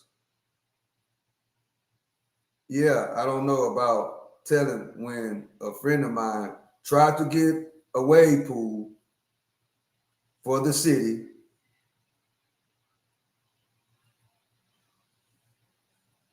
You told me the police department get the money first. I ain't tell you that, Chuck. So, Chuck, you say you had a friend that tried to get a wave pool for the city. What happened? Most of you niggas crooks running little league organizations as crooks in the name of nonprofit. Same with the preacher boy. He's a crook. Nigga, all the money is at the police department under public safety because our communities, our environment, gang infested, drug infested, crime under public safety. Yeah. So I got a home healthcare agency and I couldn't. We need 7 more votes, chat. 6 more votes now. Thank you for voting. Come on, we need 6 more votes. We got 35 people in the building. We almost done hit the goal. Should we interview Charleston White on the channel? Shout out to the Hustle Reset for this great, amazing interview. I didn't understand because anytime I would apply for loans or grants or anything, I would get it. But every year, the head lady from the police office used to call, hey, we having a backpack giveaway. Do your company got something? And now I understand. I was, oh yeah, just come by the office, pick up whatever. Anytime I apply for a grant or a loan, I got it. Nigga, if I call and say, hey, chief, man, your people done arrested my little boy down there. I mean, he just got a job at Amazon, man. Man, I get a nigga out of jail. Nigga get caught with an ounce of heroin, nigga. Nigga named Julius Williams got caught with an ounce of heroin fresh out of parole. That nigga had came through and spent like $2,000 or $3,000 nigga buying the young niggas in my program. So his lawyer called me saying, hey, Blue, I got this nigga. She wanted the tax. Whoa, it's close, chat. It's 4th and goal. It's 4th and goal, chat. We got 1 minute left on the clock. It's tied 50-50. Can we get 4 more people to get us over the hump? It's 4th and goal. It's football season, chat. It's 4th and goal. The score tied 50-50. And it's 1 minute left in the game. Can we score 4 points to get us over the hump? I said, what you said name was? She said, Juju, stop 6 Juju. I said, no, Lisa, I ain't gonna charge him. That nigga really did that. She said, for real? She said, can you get it? So I went, nigga, they gave a nigga 10-year paper. So, but because I'm playing Republican, I ain't playing Democrat. Why would I play Democrat when all the criminal court judges is Republicans? All the prosecutors Republicans. I live in a red state. I live in a red county. Why would I play to lose? I'm whatever I need to be for the desired outcome. If I got to play sellout, if I got to sell a bad nigga out to help the good niggas, I'm gonna sell the bad nigga out to help us good niggas. That's what you call. That's why I say you have to vote for what aligns with you, your family, and your community. Don't stick to one side. Whatever I said it, I've been saying it for years, particularly on this channel. If you're gonna vote, don't be stuck to the Democrats. Don't be stuck to a Republican. Be versatile. Vote for whatever benefits you, your family, and your community. I agree with that. I agree with that. Oh, but because I'm playing Republican, I ain't playing Democrat. Why would I play Democrat when all the criminal court judges is Republicans? All the prosecutors Republicans. I live in a red state. I live in a red county. Why would I play to lose? I'm whatever I need to be for the desired outcome. There you go. If I got to play sellout. How many people whoever been on this channel for years, how many people heard me say that, well, in my own way? But basically that. You vote for, you learn the people that are on the ballots. You figure out who they are. You got to get to know them through going out, moving around, and talking. And you vote for whoever aligns with your morals and principles and your household values and your neighborhood values. You don't stick to one side or the other. That's how they keep us divided. That's how they keep us divided. If I got to sell a bad nigga out to help the good niggas, I'm gonna sell the bad nigga out to help us good niggas. That's what you call a spook that sat by the door. Yeah, I tell on a nigga. I tell on a nigga that ain't doing right with the dope money. So that's where I got the label snitch. The police ain't got to call for no backpacks. I'm shaking you niggas ass down. Nigga, you niggas see I'm over here doing this. Y'all been selling dope all year. I'm gonna secretly drop a dime on that dope house. Cause I don't like that nigga no way. I'm gonna get that nigga, then they don't know I'm doing it because it's anonymous. Yeah. And I'm gonna have my little bitch doing it so we can collect the money. And then I'm gonna come out and say, I did it, nigga. Boy, about 2 years after that, whole motherfucking building filled up with Michael Jordan tennis shoes. Nah, nigga, I learned that from watching the MAC, the Black Panther Party. Did y'all hear what he said he did? He was basically doing work in the community. And the dudes that, commit the crimes in the neighborhood wasn't donating tennis shoes, wasn't getting backpack for the kids when it's time to go back to school. They basically was taking the money and do whatever they want to do with it. He said secretly that he was calling the police on them and getting them busted and collecting the money. What they call it, 911 hotline. I learned that from studying history. The Black Panther Party used to burn the dope houses down. And I'll shoot it out with you niggas. Guess what? I got the police on my side. Yeah, I lie on one of you niggas. Which one of y'all? Man, y'all pick one of you niggas out of the lineup. They ain't picking good guys to lock up. Most of you niggas need to go down there and reintroduce yourself to Allah anyway. Yeah, you ain't been doing your Jumu'ah prayer. Yeah, most of you need to go on down there anyway. You done stop eating pork, but you out here eating plenty of ass. So go on back down there and hit the reset button, Mohammed. That's probably why Dewberry said he can't come to the park. He can't go to West Dallas to the park and chill in the park like Dewberry. Yeah, so now, nigga, nigga, I'm whatever I need to be, my nigga. So I ain't nothing but what I need to be for whatever desired outcome that I'm trying to get. So I play hoe ass nigga too. So would you say what is a chameleon? I ain't even that. Cause he got to fit in. I need an outcome that I'm trying to get. I don't want to fit in anymore. I did that as a kid. I'm a man that wake up with a vision and walk in purpose. I ain't got to fit in nowhere. Yeah. I got a purpose I gotta fulfill. And nigga, my purpose centered around kids who don't know right from wrong anymore. Because when I was a kid, I would hear my grandmother and my mother say that there's gonna come a time when people is gonna look at right and say right is wrong, and look at wrong and say wrong is right. We're in that time. That's it. Yeah. I agree with that too. We're in that time right now. Right is wrong and wrong is right. We are in that time right now, chat. Put a 1 in the chat if you agree with that. We're in a time right now. Right is wrong and wrong is right. We are in that time right now. Hey, what's up? Jayden. I think that's how they pronounce your name. Hey, what's up, Jayden? Appreciate you for coming through. Hope you're having a great, amazing evening. Appreciate you for joining. Nigga, our kids is damn for hell. They don't know God and think right is wrong. And think wrong is right.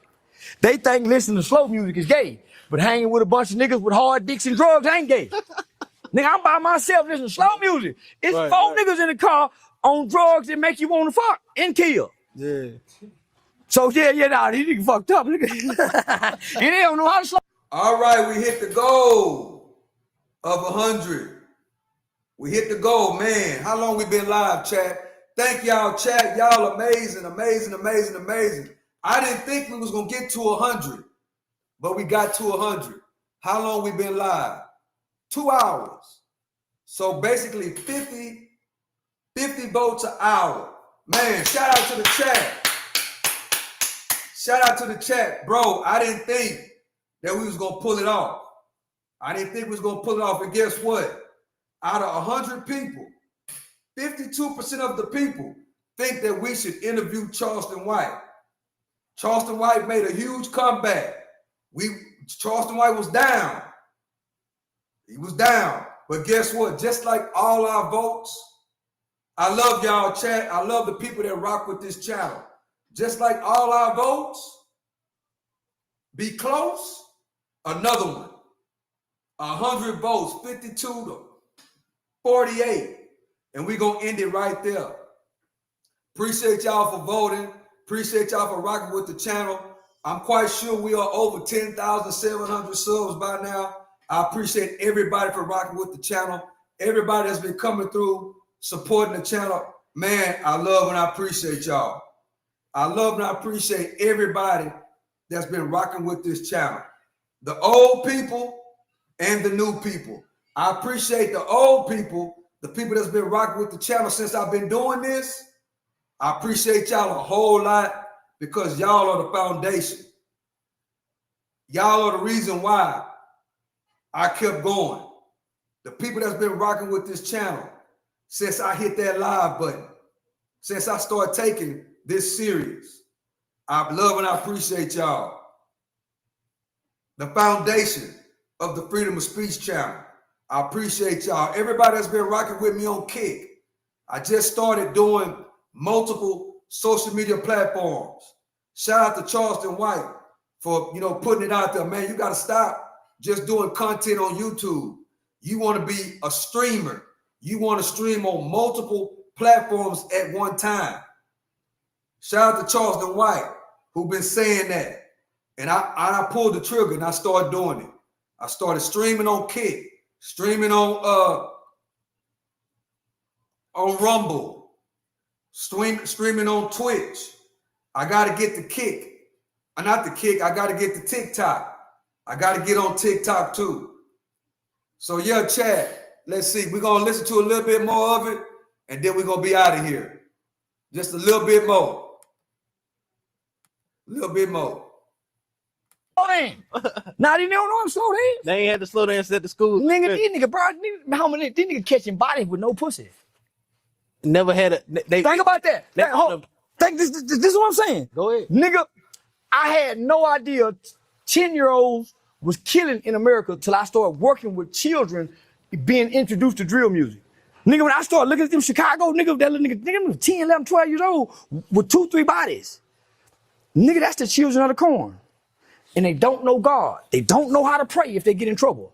Nigga, who you think waiting on them? That devilish punk to give them some zoom zooms and wham wham to make them feel good. Yeah. What I'm saying, Chad, bro, I've been talking about this a lot lately about rocking with, trying to help the kids. Shout out to Lil Woody. Shout out to Dewberry, Charleston White's best friend.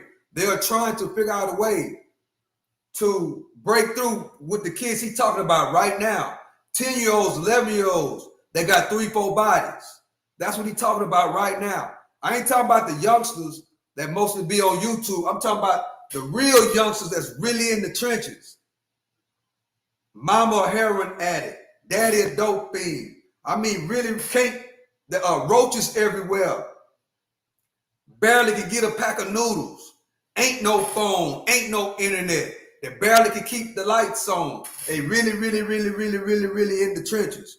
Those YNs, 10, 11, 12 years old, like he's talking about, got 3 and 4 bodies, wasting their whole life away, going down that road at 10, 11 years old, 13, 14 years old, being charged as an adult, getting 30, 40 years in prison, going in prison as a virgin. That's the environment. And guess what, Chad? The kids are getting younger and younger. When we was young, like me in Charleston and Dewberry and them, the kids was like 14, 15, 16. Like Dewberry. Dewberry was 16, 17 years old when they caught their bodies. Nowadays, these kids are 9, 10, 11 years old, killing 3 and 4 people. catching multiple bodies, basically being serial killers in the 5th and 6th grade. They don't want to listen to nobody. Don't want to listen to nobody. And guess what? It's getting worse. It's getting worse, and it's getting worse. But their mama can't go down there and pray with them. Yeah. Nigga, we had grandmama and mama down there pleading on our behalf, intercession for the white. But Lord, please. And based on how grandmama look, nigga, the judge might spare you. But nigga, these nigga got whole mamas coming down there with them pussy prints on, talking to the judge like this. And this nigga done killed 2 people. Yeah. Dang. So now, nigga, our kids, nigga, there's no hope. That's why God is letting them die before grandmama die. He is not letting them live long on earth. We always heard disobedient children days are short. And these are some of the most disobedient children ever in the history of humankind. But they hurt. Yeah. So nigga, they ain't got no choice but to rebel. And they are strongest soldiers. These the ones that's go fight the system back. We ain't. We know what they'll do to us. Our kids don't. They'll go to war with the police. If the right nigga talk to them. I ain't it, nigga. You ain't forget me put in jail. Don't look at me. Don't look at me, nigga. I talk in power. Them can't understand me. Yeah, I'm like Jesus. Nigga, you got to read the Bible 4 times for you to understand Jesus was talking about. That's right. No. That nigga who put together that not fucking around coalition, he tried to do it. Yeah. But nigga, he went and got a bunch of niggas that really wasn't with the shit. They were for show. Yeah. You got some nigga that's a workhorse, and some nigga that's a show horse. That Budweiser Clyde there, that bitch is a show horse. He can't pull shit. Right. This another motherfucker, tail ugly in the motherfucker Earl. Yeah, he can pull. So now, nigga, them niggas toting them guns, they were show horses. They wasn't work horses. Yeah. Yeah, that's why no. So what they know is, if I kill Dr. King, rest of you nigga go preach. We killed Dr. King. Every nigga on that balcony got their ass in that pulpit and just stand on that nigga was preaching. And then they went and got into bed with the same people who killed Dr. King. 501c3. Church and state is supposed to be separate. Your church is not supposed to get a tax exemption from the state. That's in the Constitution. Yeah. Nigga, the preacher been bought and tricked. He's the new Sambo. That's why every police shooting, every disaster, they go get the preacher boy to come talk to her. Guess what? Preacher boy talk to mama. He either in her panties or in her purr. Mama don't give her money to nobody but that preacher boy. She don't give it to granddaddy. She question you about it. But boy, that preacher say anything, she give him all the money in the pussy. All our mamas and grandmamas. That's crazy. I heard you say. That's why I'm going to preach, nigga. When I'm finna preach and pimp. So a preacher is basically a king of his kingdom, right? No, nigga. He a pimp, and him is home. He ain't got no goddamn kingdom. God is the only one got a kingdom. The preacher got a church full of hoes, and only let a few niggas come up and play deacon. Yeah. No, I'm getting me a church full of hoes. Got me. I done saw the blueprint. Yeah, nigga, God will let you do it. Just don't be a rotten preacher. You can fuck what you want to fuck. You can spend the money how you want to spend. Nigga, just pack foul. All of God's great men got to have many and plenty. Nigga, Abraham got to go fuck his cousin because his wife couldn't have a baby. Nigga, his wife said, baby, go get Sarah. I know you want to fuck your cousin anyway. Go on, go get up. Nigga, them were God's men that got to do that. Yeah. You think we gonna get that same benefit? You think it ain't no more prophets that can raise the dead? Nigga, I raise the dead every day. My niggas come home from prison and don't know nothing. Been in there since they were kids. Niggas dead and the motherfucker coming up out of there. Nigga can't order food and they been there since they were 14. They damn near 40. So yeah, nah, nigga, I read one. Yeah, I got partners like that, Chad. Been in prison for 20, 30 years. They don't know how to work a phone. It's crazy to see, Chad. It's crazy to see. I got 3 homeboys, 3 that I grew up with. Did a lot of prison time. Went to prison when we was young. Got out when they was 40, 42 for murder and different violent offenses. They get out.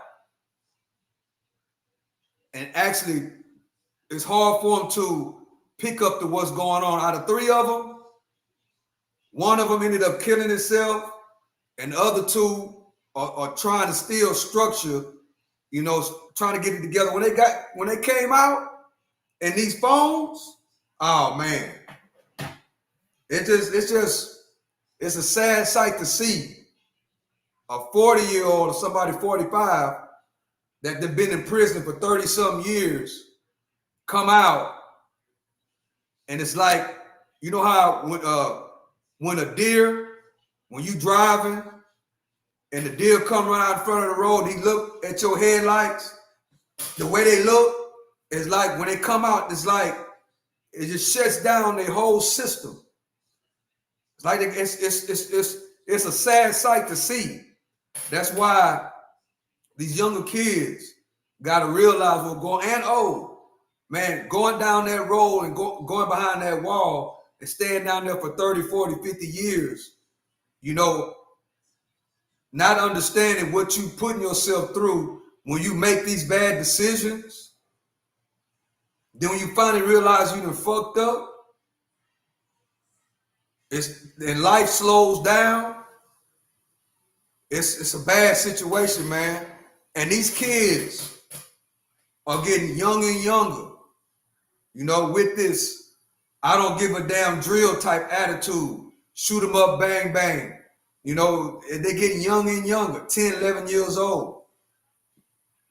And the majority of them, if they go down at 10, 11 years old, they're going to give them a 30 ball, a 40 ball.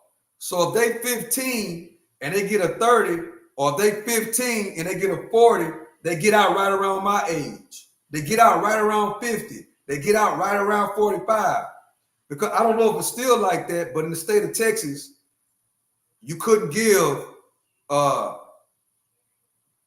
juvenile the death penalty or life. So you got to, get like 50 years, 60 years, 40 years. So you 15 years old and you get 40.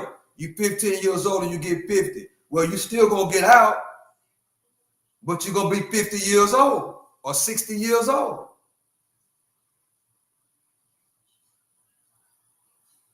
And if you, and some of them go to prison, they don't grow and develop, you know what I'm saying?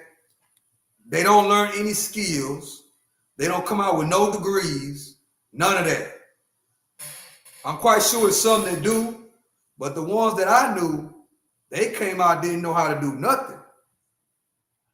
They have to learn that all over again. Not only do they have to get to know their family all over again,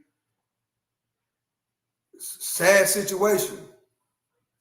So yeah, this is a pretty good interview chat. I'm gonna end my, we got 106 votes. The good old winter snow tree. Okay, we got 106 votes. And guess what? The channel want us to rock and roll with the Charleston White interview. So yeah, we're gonna try to put that down. It's gonna be probably a few months before we're able to do that, because I gotta make sure a couple of things are in place. First thing I gotta make sure that we get our monetization back. So I'll be able to reapply for the monetization at the end of this month. So once we get the monetization back, we're going to lock in this interview and bring it on the channel. We got 106 votes. 53% of the people say yeah. 47% of the people that say no. I thank everybody for voting. Let's see, how can I end this? Wait. I got to go over here. But yeah, I appreciate y'all for rocking with me, chat. I got to do it the right way. I got to end it on the screen.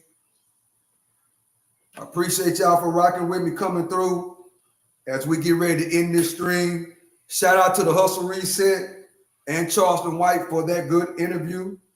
And what I've been noticing is a lot of smaller YouTube content creators that are pulling off these interviews with Charleston White and doing really, really, really well. So let's see right here.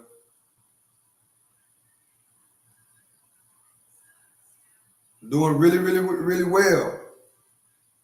Because you notice with Charleston White right now, you know, he's one of the hottest things on the internet. As long as it be about, you know, what we align with. That's what really matters. And I think from watching these interviews that I've been watching, which I'm going to do more research on these interviews that they've been doing with smaller content creators. And I like this one a lot. You know, I like it. It'll be similar to what I'm going to do over here. Very similar. I got to go back and watch the rest of the interview. It is 2 hours long, but the first 40 minutes of it, how long is it? 2 hours and 20 minutes long. Almost 2.5 hours of pure raw content. Let me get over here. Well, hold up. I probably got to do it from my computer, chat. Hold on a second, chat. I'm going to stay on till I end this whole thing. Yeah, chat, I appreciate everybody that's been rocking with the channel. Yeah, I appreciate y'all, man. I appreciate y'all. And as we try to take this to another level, as we try to take it to another level about, you know, good stuff that we can put out there that these kids can, you know, check out. Look, you don't want to be breaking the law. You don't want to be going to jail and prison at a young age. You know, you don't want to be doing that. You want to try to help the youngsters. You want to try to help out other people. You want to try to bring as much value as you can. As we got 106 votes now, we're going to end it right here. Boom. All right. It's locked in, chat. Appreciate everybody for voting. 106 votes. 53% is rolling with the interview. 47% say don't roll with the interview. But, you know, in my conclusion to this side of Charleston White, you know, we see a lot of things, you know, they say on the internet, but this style right here, we can rock with on the Freedom of Speech channel. We can rock with that. You know what I'm saying? We can rock with this. Not talking about, we can rock with it just like this, you know? And we got to understand all that other stuff. That's just like watching a movie. That's just like watching Netflix. That's just like watching, you know, the movies that we like. That's all that is. But it really come down to it, you know, we're going to rock with it just like that. Yeah, that's how we're going to do it, chat. So we got to wait till everything gets to rocking and rolling. We get back to monetization. I will be erasing a lot of videos. So we make sure everything that's going to go through, everything that's going is going to be all swell. That way YouTube going to give us the okay, then we can plot, plan, and strategize. The good thing is I'm in Texas. You know what I'm saying? So it's not going to be difficult to maneuver. You know, that's how we're going to rock it. That's how we're going to roll. You know what I'm saying? So I appreciate everybody for voting. I appreciate everybody for giving me your time.